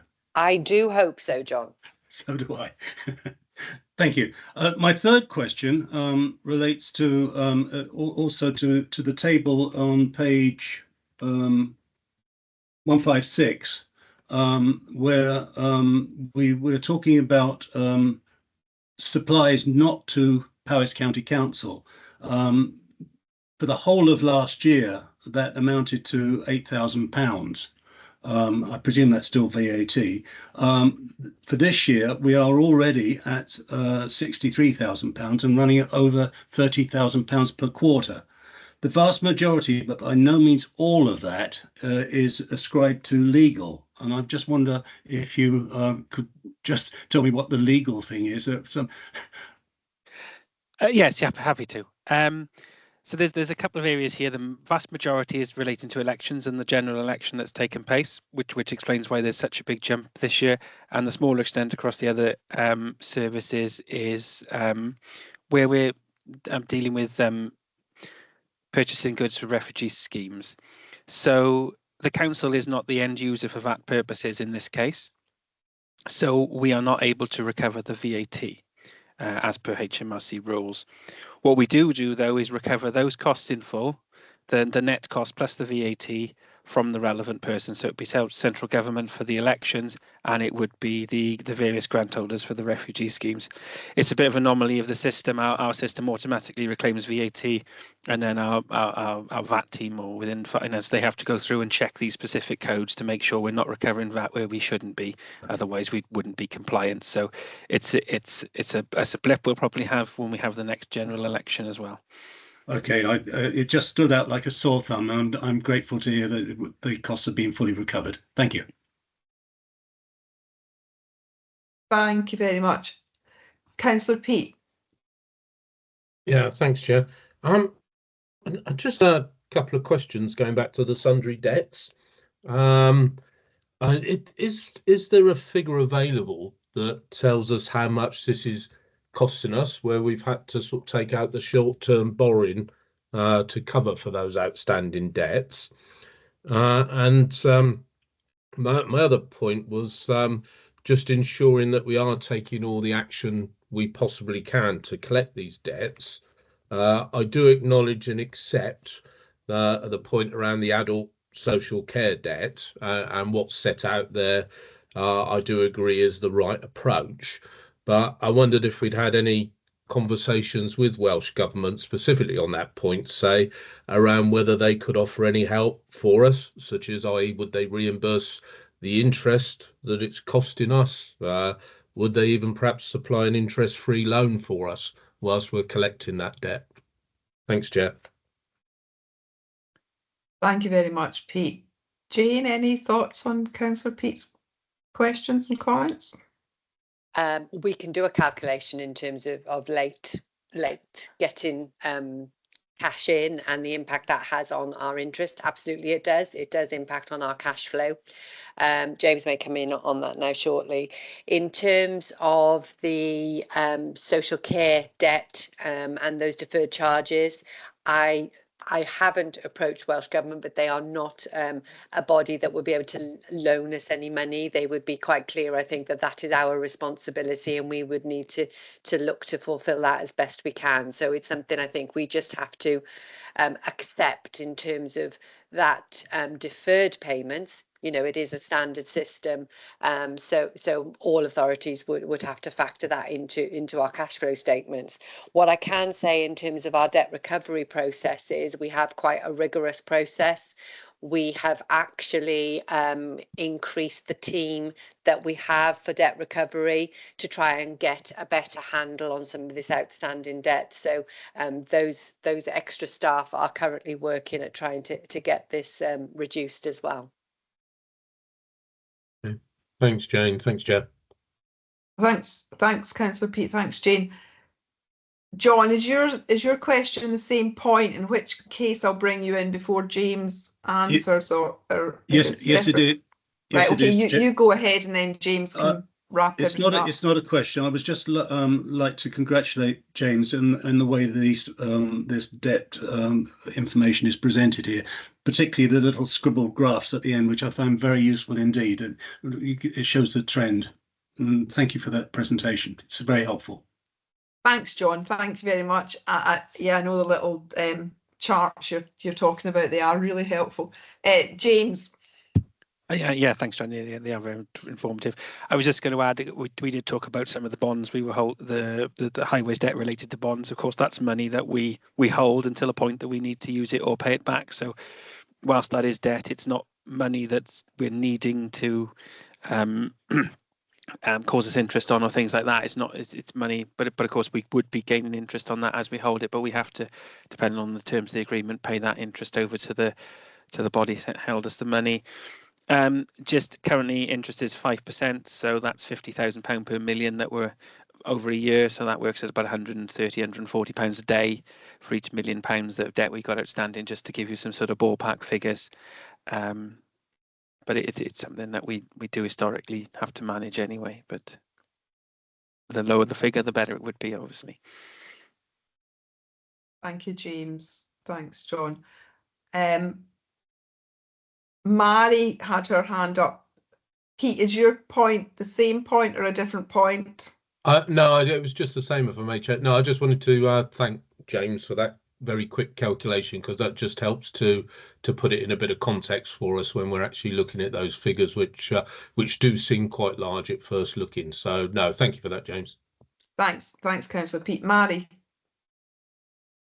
Thanks, Chair. I just wanted to give the committee some assurance, really. We've got a debt recovery working group, so looking specifically at the age debt and looking at ways that we can prevent debt from becoming age debt in the first place, but also, more importantly, looking at that over that longer term and trying to sort out some of those issues that have built up. Probably a lot of it since the year of the pandemic, when a lot of the pursuing of debt was paused for a little while. The other thing I just wanted to say was on the social services debt, on the deferred charges, there is interest charged on those as well. So we do recover something in terms of the delay in that payment. Although obviously that we don't know how long that delay is going to be in some of those cases. And there was something else which has completely escaped me now. But if it comes back to me, I'll raise my hand again. Thank you. Thank you, Mary. Councillor David.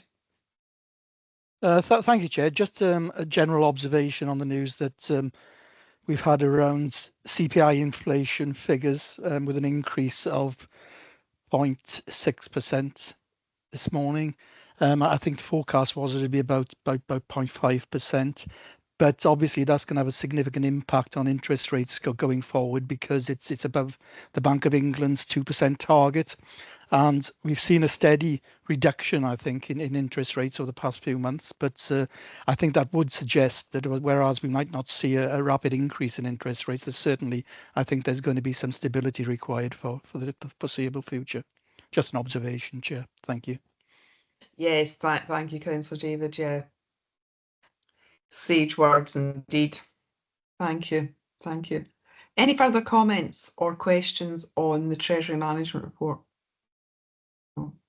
Thank you very much, James. It's a really, really detailed report and a really, really important one. And you can tell by the committee's level of interest that how important it is to us in supporting our oversight of the authority's financial affairs and our scrutiny of the management. So thank you very, very much for that. If there's nothing further on that, I will move us on to agenda item 10, which is the Q2 fraud and error report. And I assume Yvette is going to lead us through that. Good morning, Chair. Yes, thank you very much, and good morning to everybody else. I can see you now. Tucked up in the corner, yeah. Apologies, the sun is shining through the top, which is glorious with the snow outside. So I'm probably not presented that well, but hopefully you'll forgive me for that, for enjoying the sun. I'm going to take that everybody's had the opportunity to read the report. And essentially it's just, work as per normal. We've got lots and lots of referrals coming in from all different directions. Our proactive review work and reactive work continues with some good results, and we're well on target, which is good to know. Nothing significant that we need to bring to the committee's attention on the risk front throughout the work that we've done within Q2. And sort of specific points really that I just wanted to raise and give a little bit of body around in point 7, the other updates. The Cabinet Office through the National Fraud Initiative have introduced now some additional data specifications. So we're quite keen to see how this is going to play out in the future matches for 24-25 and 25-26 when they're released.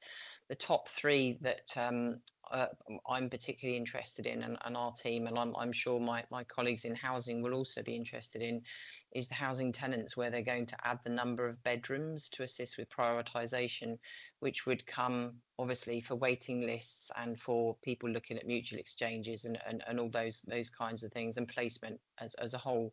So that will be interesting to see how that's matched, because it's not the matches with the National Fraud Initiative, for those of you who are unaware. They don't just match within bodies, so they're not powers to powers, they're also powers to all of the other local authorities.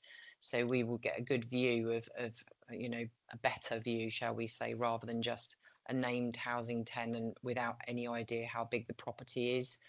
The payroll was one that I was very, very happy to see that they are adding in agency workers, and apologies to the poor people within Powys that are now going to have to provide details of the agency workers that we take on as well, which is going to be some additional work for them.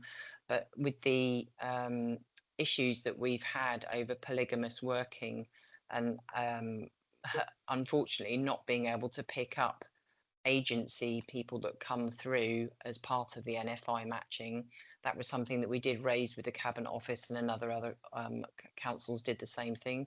So this has now been added in, so it will give us a much better chance of picking up somebody who does come through an agency who already is working for a substantive employer but telling us that they're not.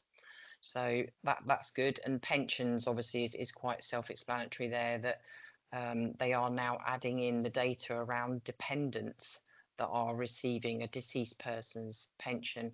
And it's not just everybody. Obviously, it could be a deceased member of the council or NHS, or you know, the bodies, the organisations that contribute to the NFI data.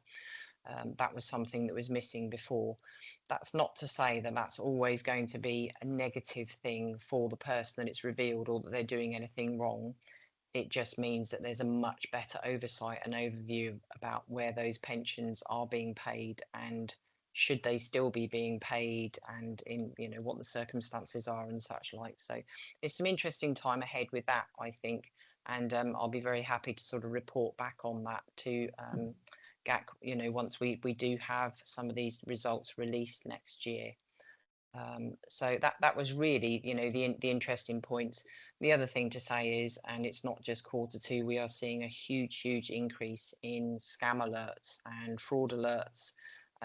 Very worrying, particularly around artificial intelligence and deep fake and such like. And we're really pushing hard to get as much as we can out, both across all service areas within the council and also out on general comms, if there's things, you know, to try and help protect the public as best we can as well. And colleagues in the comms team have been putting stuff out on social media for us periodically as well, which is really helpful, and we're really grateful for that. And I'm very happy to take any questions that you might have. Thank you very much. Thanks very much, Yvette. Excellent paper and excellent commentary as usual, and a really important area for the council. So thank you very much for that. I can see that Councillor Elwyn wants to come in. So Councillor Elwyn and then Jane. Thank you. Thank you for the report. Very interesting. Paragraph 3.3, and typical phone goes the same time, doesn't it? 3.3, you mention number of referrals, internal and external resources, etc., and potentially criminal disciplinary issues. And then further down you see, so number of employee cases, 6 mentioned there. Has the authority ever taken employees and had criminal cases, or is it just disciplinary actions that are taken? Okay, so I can answer that easily. Yes, the authority has taken criminal cases historically, yes, and we still would consider, you know, that we would do that in appropriate cases.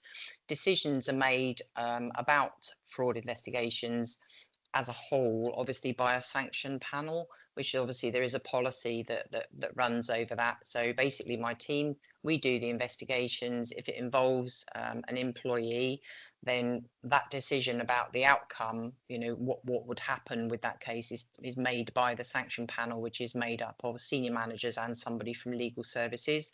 So it's a complete separation of duties from ourselves so that we remain completely impartial throughout.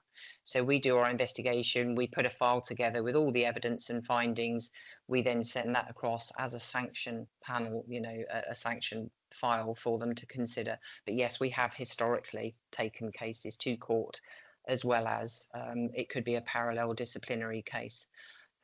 Quite often what happens if it is going, if we are investigating criminally, the disciplinary investigation will hold fire to see what our results and findings are, so that we're not duplicating or treading on each other's toes throughout the process. But absolutely, we would, you know, consider prosecution where it is actually, you know, warranted and relevant. Thank you. Okay. Thanks very much. Jane, you wanted to come in, and then I would go to Councillor Pete and then Councillor Chris. Mine's a very quick point. I'm not sure if the committee is aware, but it is Fraud Awareness Week.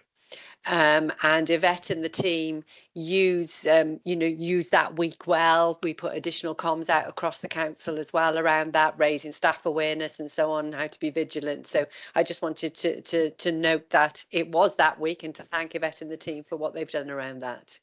Yeah, here. Thanks very much. Thanks, Jane. Thank you. Right, I'm going to go to Pete and then Chris. Pete. Yeah, thanks, Chair. And yeah, I echo your comments around both the report and the work of Yvette and her team. So yeah, thanks from me as well for all what you do, Yvette. Hopefully this is an easy one, and it's just my confusion, as I usually get confused when I start musing on things. I'm looking at page 159, section 4. The heading there talks about the financial year 24-25 and our gains in where we currently are in Q2. But the second box down, income gains, talks about what we've gained over the course of 52 weeks from the work of the team. So is that 362,000 what we've gained so far this year, or is it what we've gained over the last year going backwards from 30th of September? Right. Okay. So yes, it is an easy one to explain, and if, you know, forgive me if it isn't very clear when you're reading it. Essentially, that is to where we are from the 1st of April this year up until when this report was done in Q2. So that is the value of potential income that we have saved, or the revenue that we have gained. So, I mean, to give you a bit of a better idea about some examples of revenue gained, where we identify council tax properties who haven't been billed, for argument's sake. So we've got new builds, or, you know, properties that have been rebuilt, if you like, that are missing from the list for billing. We may find those and get them into the list through the valuation office agency, and then a big bill will go out from when we can establish evidentially that they have been resided in and that they're finished and completed and such like. We work also quite closely with building and planning, obviously, because they're interlinked departments in many ways, but that could be an example of revenue that we are gaining. So it is actual tangible money, but the 362,000 odd is where we were at the end of Q2. Yes. For this year. Lovely. Yes. Thanks for that. No problem. Thank you. I can see that Emma wants to come in. Emma, do you want to come in on this point? No, sorry, it was the point before, but I can tell you now if that's okay. Okay, I'll just bring Councillor Chris in, because he was already in the queue, and then I'll bring you in at the end. Chris. Yes, thank you, Chair. And it was of the same point I had that table, because I think it can be presented slightly differently, because there's no numbers in there, and I would have thought that's number of cases. So why is it blank, or are you suggesting there has been no cases within Q2 and then the value is the accumulative value. So is the 180,000 on top of the 360,000? So is there a total that should then be done to give an overview of the whole? Understand that you want to break it down by these different segments. It just raises more questions, this table, than it gives answers. So it's really to help the committee moving forward. Okay, thank you, Chris, and thank you, Pete. Yvette, what I'm going to suggest is don't go into a detailed answer on this now. Can you just take it away and have a look and maybe do a bit of quality assurance on the table before the next report, just to assure everyone that it's as crystal clear as it can be? Yeah, that's fine. I mean, I can give a short answer, which may be helpful anyway. I mean, okay, short answer. just to say that the overpayments and the rebills are completely separate and on top of the income gains. They are two separate things. And to work out the actual number of cases, bearing in mind this is fraud and error, if this is a lot of this is part of our review work, we're talking, many hundreds of cases at times, rather than looking at individual cases for just particularly fraud. But I'm happy to take that away and see if we can work on improving the appearance of this, that it makes it easier to understand. Thank you very much, Yvette. Thanks for the short answer and for taking it away. Thanks a lot. And Emma, you wanted to come in. Yeah, all I was going to say, when Yvette mentioned the extra criteria in the National Fraud Initiative, I know it was in our forward work programme and timetable, but I was just going to highlight that we published our NFI report on the 24th of October. Hopefully Kath has put it in the chat, because unfortunately I've got no way of doing that. So I just wanted to bring that to your attention, really, just to say that's what we found from the 22-23 exercise. Thank you very much, Emma, for drawing that to our attention, and it is in the chat, everyone, with the link to Audit Wales's report. And I can see Councillor Graham would like to come in. Yeah, I can't get my hand to go up, sorry. Just a very quick one. Thank you for this report, which is very good, and the figures are impressive. The one thing it doesn't show us, and I'm not sure whether the figures are available, is how much it's actually costing us in terms of staffing levels to actually achieve these figures. And I think it would be very useful for us to know what it's actually what the real cost is. Thank you for the question. This has been a question that has been brought to GAC before now and answered. I mean, if it would be helpful for me to give you a year on year, I mean, obviously it doesn't change month by month. Our team is a team of 4. We don't change in number. That's the same. We're not all FTE either. We have one member of staff who is part-time. So, but I'm very happy to come back and provide you with a figure that it costs the team. I have done this before at previous meetings, which would be available, in the previous minutes of the meetings, if that would help. I think it would be useful. Thank you. Thanks for the question, Councillor Graham. Previously, I think I'm remembering correctly that we've sort of explored tentatively with Yvette and Jane before the merits, notwithstanding the fact that we all know how much financial pressure the council is under, but we have discussed briefly the merits of investing in Yvette's team, because the investment would actually benefit the council financially if the fraud and error could be reduced because of investment in the team. And I think that is something that we would ask senior managers to be cognizant of going forward as they grapple with resourcing going forward. Councillor Pete, I'm going to give you the very last word on this because we need to move on. Yeah, no, thanks, Chair. No, I was just quickly anecdotally on that. I guess regardless of the cost versus the recoveries, there's the unquantified impact of actually having a debt recovery fraud team that if we didn't have in place, then yeah, and I think that we all appreciate that. But just thought I'd mention that. Thank you. Yeah, much appreciated, Pete. Absolutely. and Jane's mentioning the fraud week is close to the heart of that, the deterrent effect of that kind of publicity. Apologies, colleagues, if you can hear banging in the background. I've got workmen in and they're starting to make a bit of a noise, but hopefully it will be short. I'll move us on to agenda item 11, which is the Strategic Risk Management Report for Q2. And I understand that Mari, Deputy Head of Finance, is going to lead us through this item in the absence of Bet Ingram, who sends her apologies to today's meeting. So Mari, if you could assume that we've all read and just very briefly introduce the paper, and then we'll take some questions. Thanks, Chair. So yeah, that's exactly what I was planning to do. Really, you've all had the report. I'll just give a really quick overview. The report talks about the 15 strategic risks that are being managed by the council at the end of Q2. The risk owners themselves are requested to review the risks on at least a quarterly basis and use the JCAT system to update the risks for progress or changes and provide assurance that the mitigating actions are in place. And those updates you can see then in the detail in Appendix 2A of the report. The main headline from this report really is that there's no change to any strategic risk rating in Q2.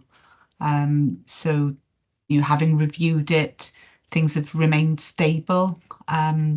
So over to you for questions, really. Thank you very much, Mari. I'll open the floor to questions on the Strategic Risk Register, colleagues.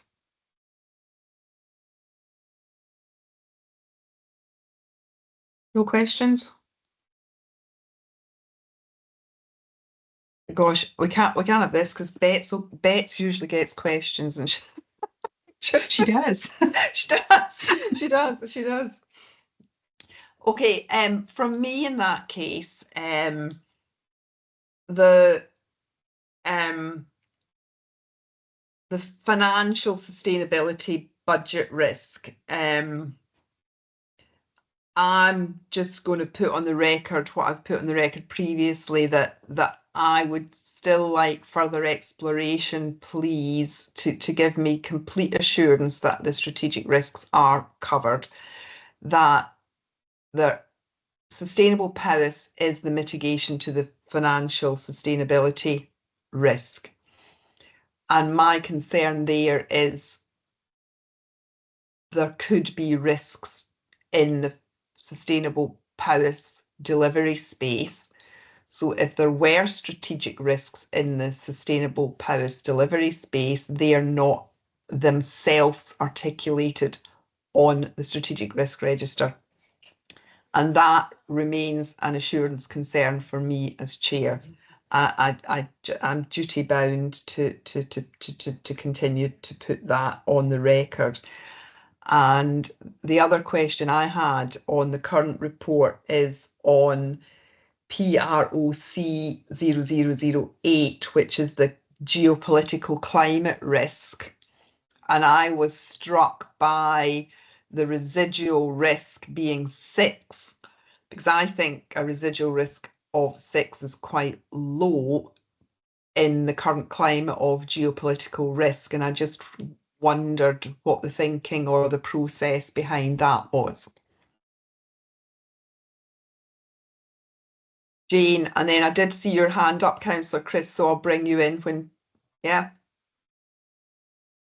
Thank you, Chair. So in terms of PROC 0008, I think that is the one around the supply chain risk in that political, economical and environment, impact. And I think this is one that we've had on the risk register for quite a while, and we do see things actively impacting on the council at times. We saw it through COVID, we saw it through when the war in Ukraine initially came about. There are lots of things internationally, worldwide, that can impact on the council. With In terms of the mechanisms that we have in place, we have the Risk and Assurance Board that meets, not the Risk and Assurance Board, I can never remember the name of the board, but it's the Commercial Performance and Risk Board. That's the one. They meet routinely, and heads of service or managers that report into that actively keep an eye on what's happening in terms of those pricing and supply chain issues constantly. So we feel that with those mechanisms in place, we've got a good handle to be able to review that. We do that collectively across Wales as well. You know, we share information, and Wayne scans across that whole piece in terms of what he does. That doesn't mean that risk could go up at any point in time.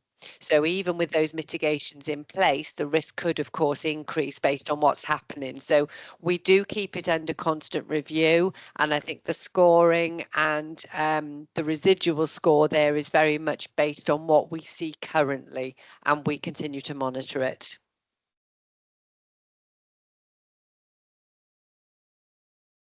I was on mute. Thanks, Jane, for reiterating the process. That gives, you know, a level of assurance that it's not something that's just it's routine. It is examined properly and thoroughly by the executive team on a regular basis, which is really helpful, taking cognizance of current information. I can see that Diane wants to come in. I'm kind of assuming it's on this point, Diane. It was on the climate risk. Yeah, okay. Can I just, before I invite you in, Councillor Chris, was your hand up to come in on this item? It wasn't. It was on one of my issues that I've raised before, which was the community care information system. It's saying that there would be known in November who the tender award has been on there. This has been going on for such a long period of time, and I just wondered, is there finally any update of where we can see what the system looks like now going forward?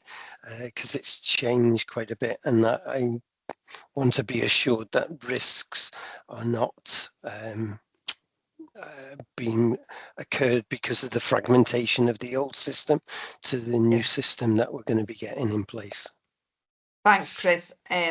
Let's do WCCIS now, and then Diane, I'll bring you in on climate change after that. So Nina, where are we with WCCIS? Yeah, thank you, Chair, and thank you, Councillor Chris, for raising the question. You'll note within the review that the tender for the new system has closed, and throughout the month of October, those tenders were evaluated.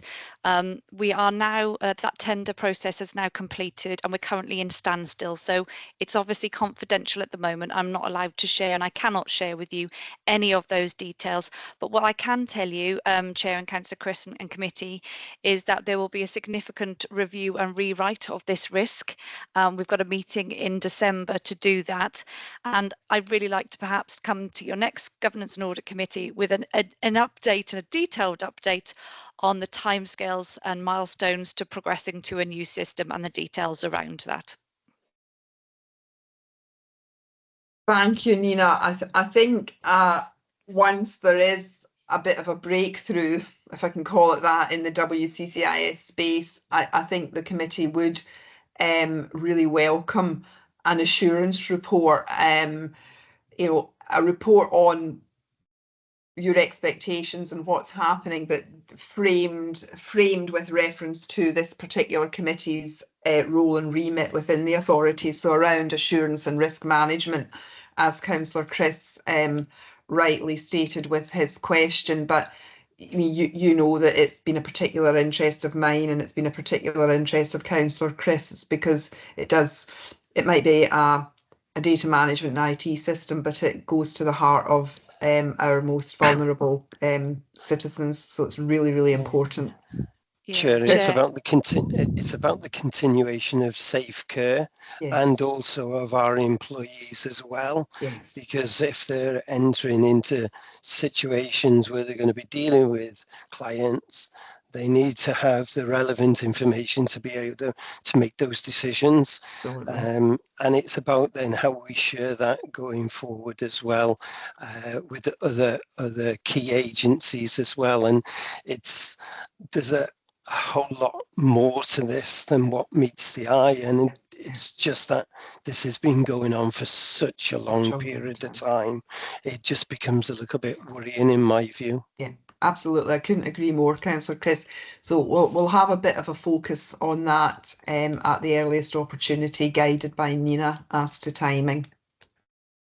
Yeah, Chair, if I could just add, I'm happy to come with that detail to your next Governance and Audit Committee, but I just want to assure you that as SRO for this, I'm pleased and assured by the progress that has been and is being made, and I look forward to coming and sharing that detail with you as soon as I can. Thank you. Excellent, thanks, Nina. Thank you for your patience, Diane. If you wanted to comment on the climate change risk. Yes, thanks, Chair. I think you mentioned the residual risk rating for the climate risk, and of course we have done a deep dive on this risk and presented kind of like the whole process that we've gone through and how we kind of get to that residual risk. And of course the residual risk is about our ability to adapt and respond to climate change and still run services, but it's not about trying to deal with the climate the climate emergency, but yes, how we respond and adapt to be able to run services. So we have gone through that assurance process with you once, but I think you're quite right to raise it again. I think that was quite a long time ago, maybe I think it was January last year that we did that with yourselves. And maybe that is time for a review to just come back and test that and make sure that we all still feel that our residual rating is correct. So I'm happy to bring that back to a future Governance and Audit Committee if you so wish. Thank you. Thank you very much, Diane. We'll do a bit of liaison with Kath on the scheduling of all of this, but very, very grateful for that offer. Thank you. Anything else on the strategic risk register? Councillor William. Thank you, Chair. I was just madly scrolling to get back to the points that I wanted to raise. Page 178 in the section prepared by John Forsey. I was looking for something around the decline of the standard of our highways in relation to some climate change related factors, but also in terms of the level of pressure on our highway service in relation to our ability to successfully defend any claims against Section 158, claims on the issue around potholes and road surfaces. That seems at one level possibly to be a slightly frivolous concern, but it is a concern that is echoed throughout the county from time to time, and obviously there is a potential risk there to us not being able to defend ourselves against insurance claims when the situation is problematic, particularly as budgets get to be more challenging. Also, while I have the floor, if I may, Chair, page 188, the section attributed to Gwilym Davis. I earlier alluded to, in the context of planning matters, the river phosphate situation, which clearly is of concern to us all of itself.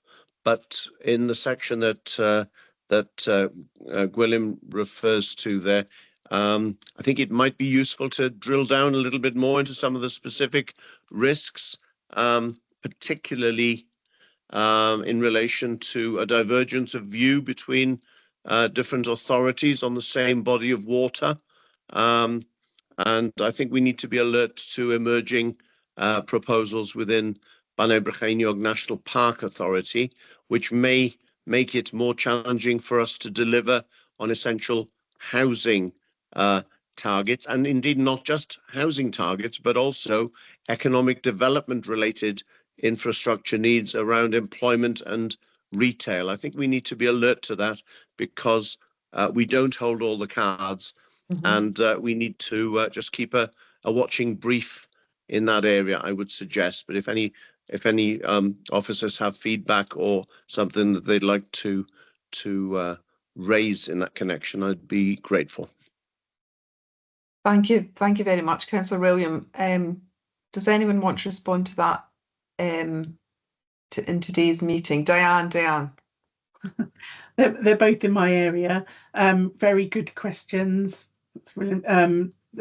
There are areas that are quite complex. I don't think I'll be able to answer them today. But again, just the same as the climate risk, whether we do a deep dive, one on the adaptation in highways, etc., because it is an ongoing concern, isn't it? You know, one storm can damage a road and cost quite a bit of money. And also, I think the ongoing work that we're doing could actually kind of demonstrate, couldn't it, to you as governance and audit, how do we manage that, how are the budgets allocated, what's the emergency funds, all of that to actually give some assurance. But yeah, both items, I think if we come back again, Chair, if we look at the timetable and slot those in as well.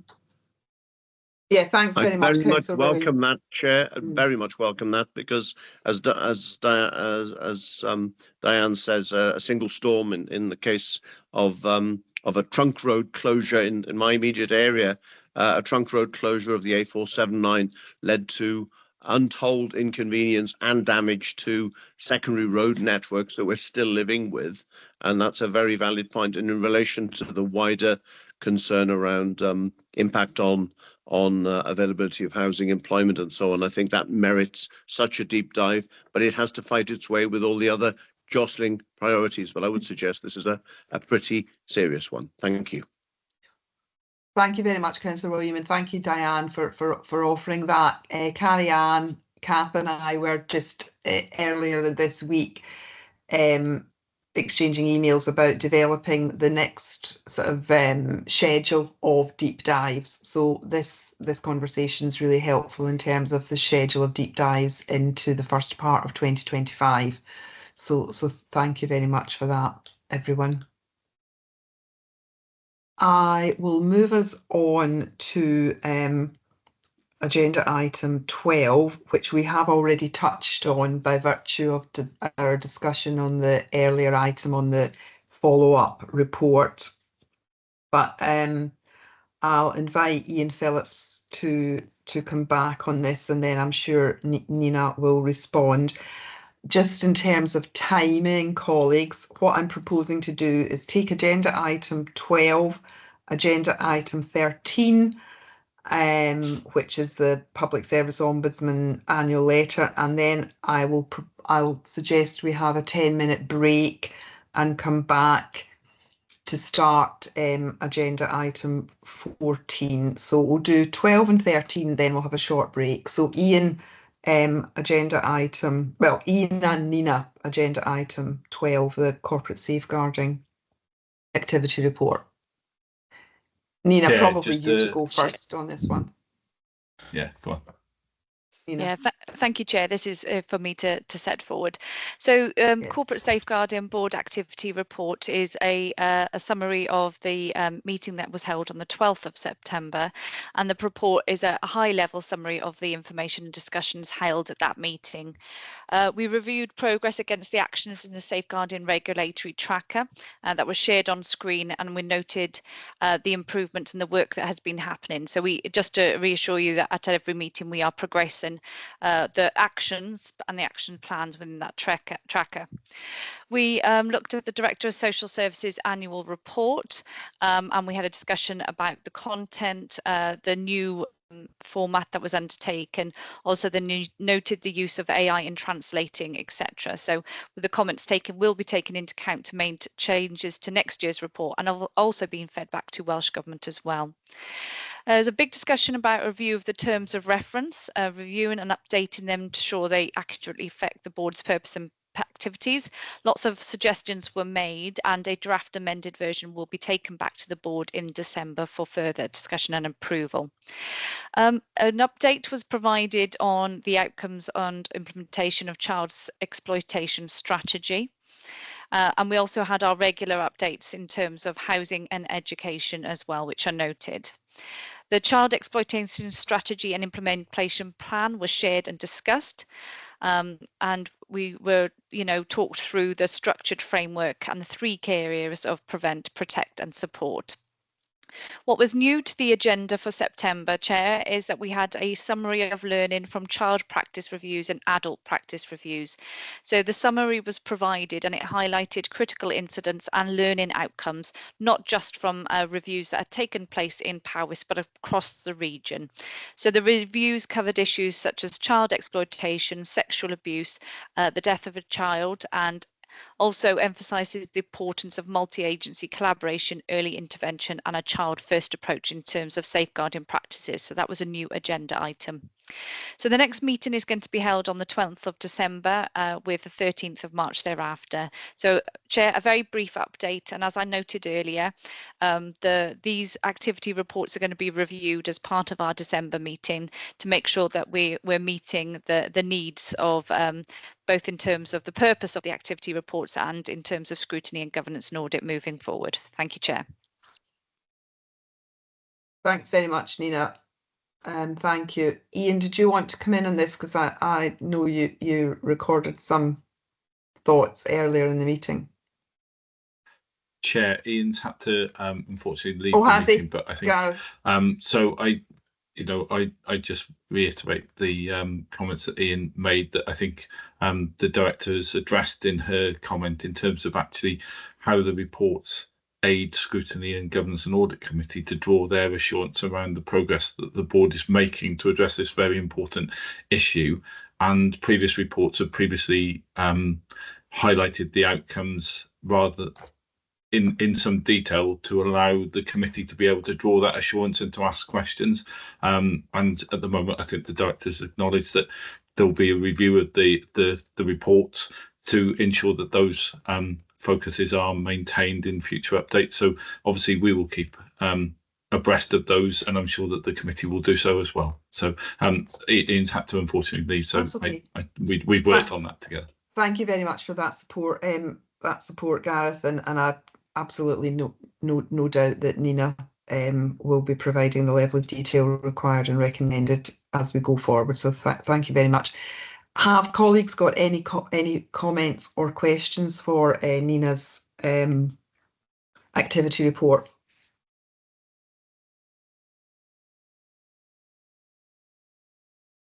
No, thank you. Thanks very much. In that case, we will move on to agenda item 13, which is the Public Service Ombudsman Wales annual letter. And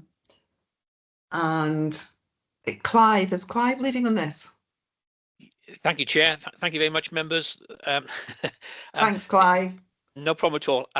Members, if I can take you to page 204 of the agenda pack, which is the second page of the annual letter from the Ombudsman.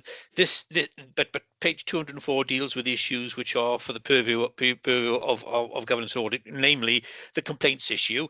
And members will see from that page that in the period 23-24.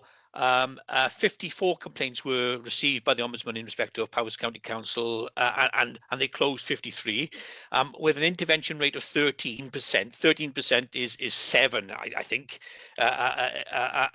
Members will be regrettably look at the fact that in one of the paragraphs it says that 16 recommendations were made in 2023. 16 recommendations were due, but only 31% were complied with in the timescales required.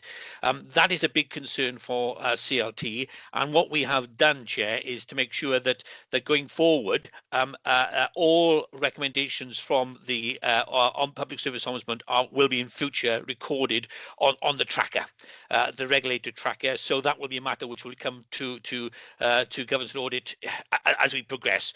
But it's certainly not a good not good that 69% of recommendations were not complied with in scale. You've had a discussion about non-compliance early on with regard to audit committee and the swap report recommendations rather. And I think those discussions apply equally to this, but we are taking it seriously, and is being dealt with by means of having all those recommendations on the tracker.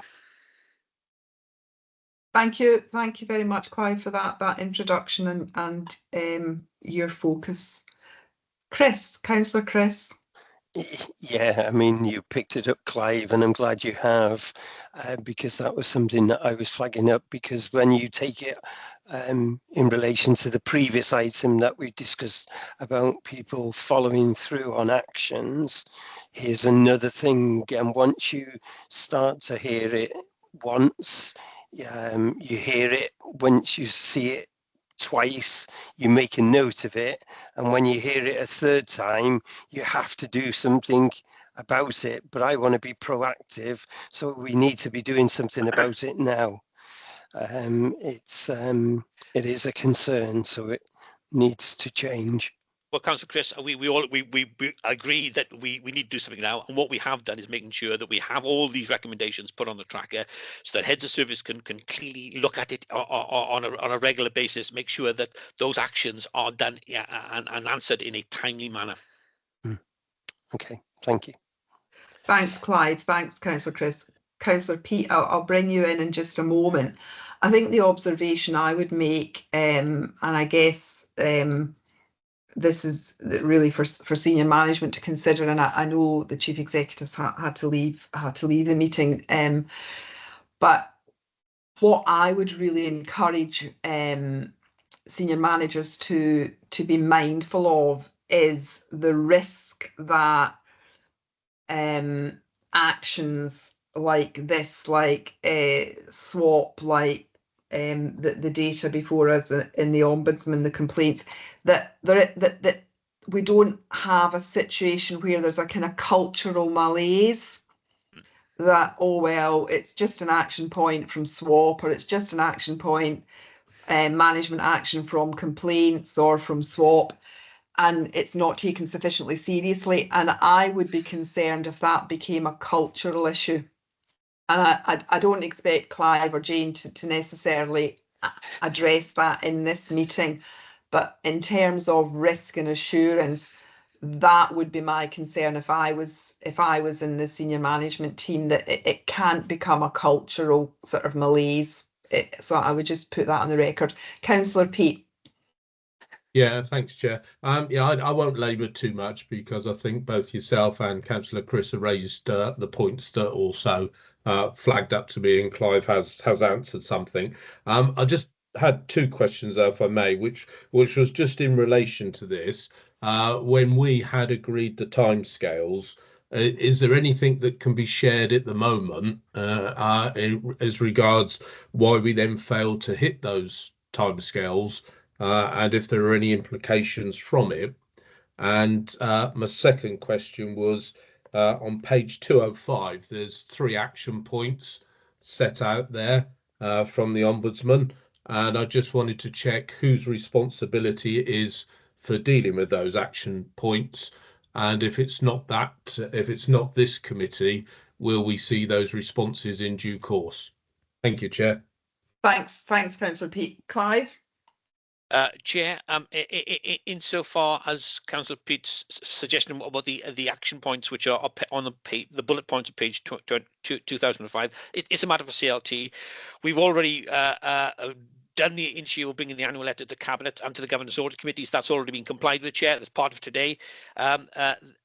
The dated issue on complaints and trends within the organisation, we're all as SLT focused on those issues, and we will be responding to the Ombudsman with regard to those comments. So that's a matter for CLT to deal with, and as the letters addressed to the chief executive, sorry, to the leader will be responding. Sorry. The first point which Councillor Pete raised was in relation to what's happened, and do we have any data about why the reasons for that for the delays? I'm afraid we don't, Councillor Pete. Although I would draw your attention to the final paragraph, final sentence on the first paragraph of that section, which does say that the recommendations, that the matters have been dealt with. So it's not a matter that they haven't been dealt with at all. They have been dealt with, but they weren't dealt with in a timely manner. And it is for that reason that we as CLT have decided that all recommendations from the Ombudsman should be put on the tracker, so that CLT can give themselves insurance that's been dealt with. Because I going back to the point raised by the chair earlier on, I think we have the same concerns as you, Chair. You know, that there is this malaise, and one of the ways we need to do is to make sure that we have the ability to check it and give ourselves that assurance. So that's the reason why we've done that. Thank you, Clive. We'll look forward to seeing an evident improvement. Thanks. Councillor Pete, did you want to come in again? Yeah, sorry, Chair. There was one other one I forgot to raise. Was just on that first bullet point from the Ombudsman in terms of the actions, wanting to know when the date of the Governance and Audit Committee was. That seemed to imply that they may wish to attend. So I don't know, did we actually tell them that this will be presented at today's meeting? No, we didn't, Councillor Pete, and thank you for drawing that to attention. But we will do that as part of that response. Okay. Thank you. Okay. Thank you very much. I suggest that we have a break for 10 minutes, and we'll come back to start agenda item 14, the annual governance statement, at 12:30. Carrie Ann, if you could stop the recording. Kath, sorry, you just want to jump in? Yes, if everybody could just turn their cameras and their mics off, and then come back later. Thank you. Come back, right. Half past, ready to go again. Thank you very much, Chair, everyone. I think it may be the case that we can't stop the recording.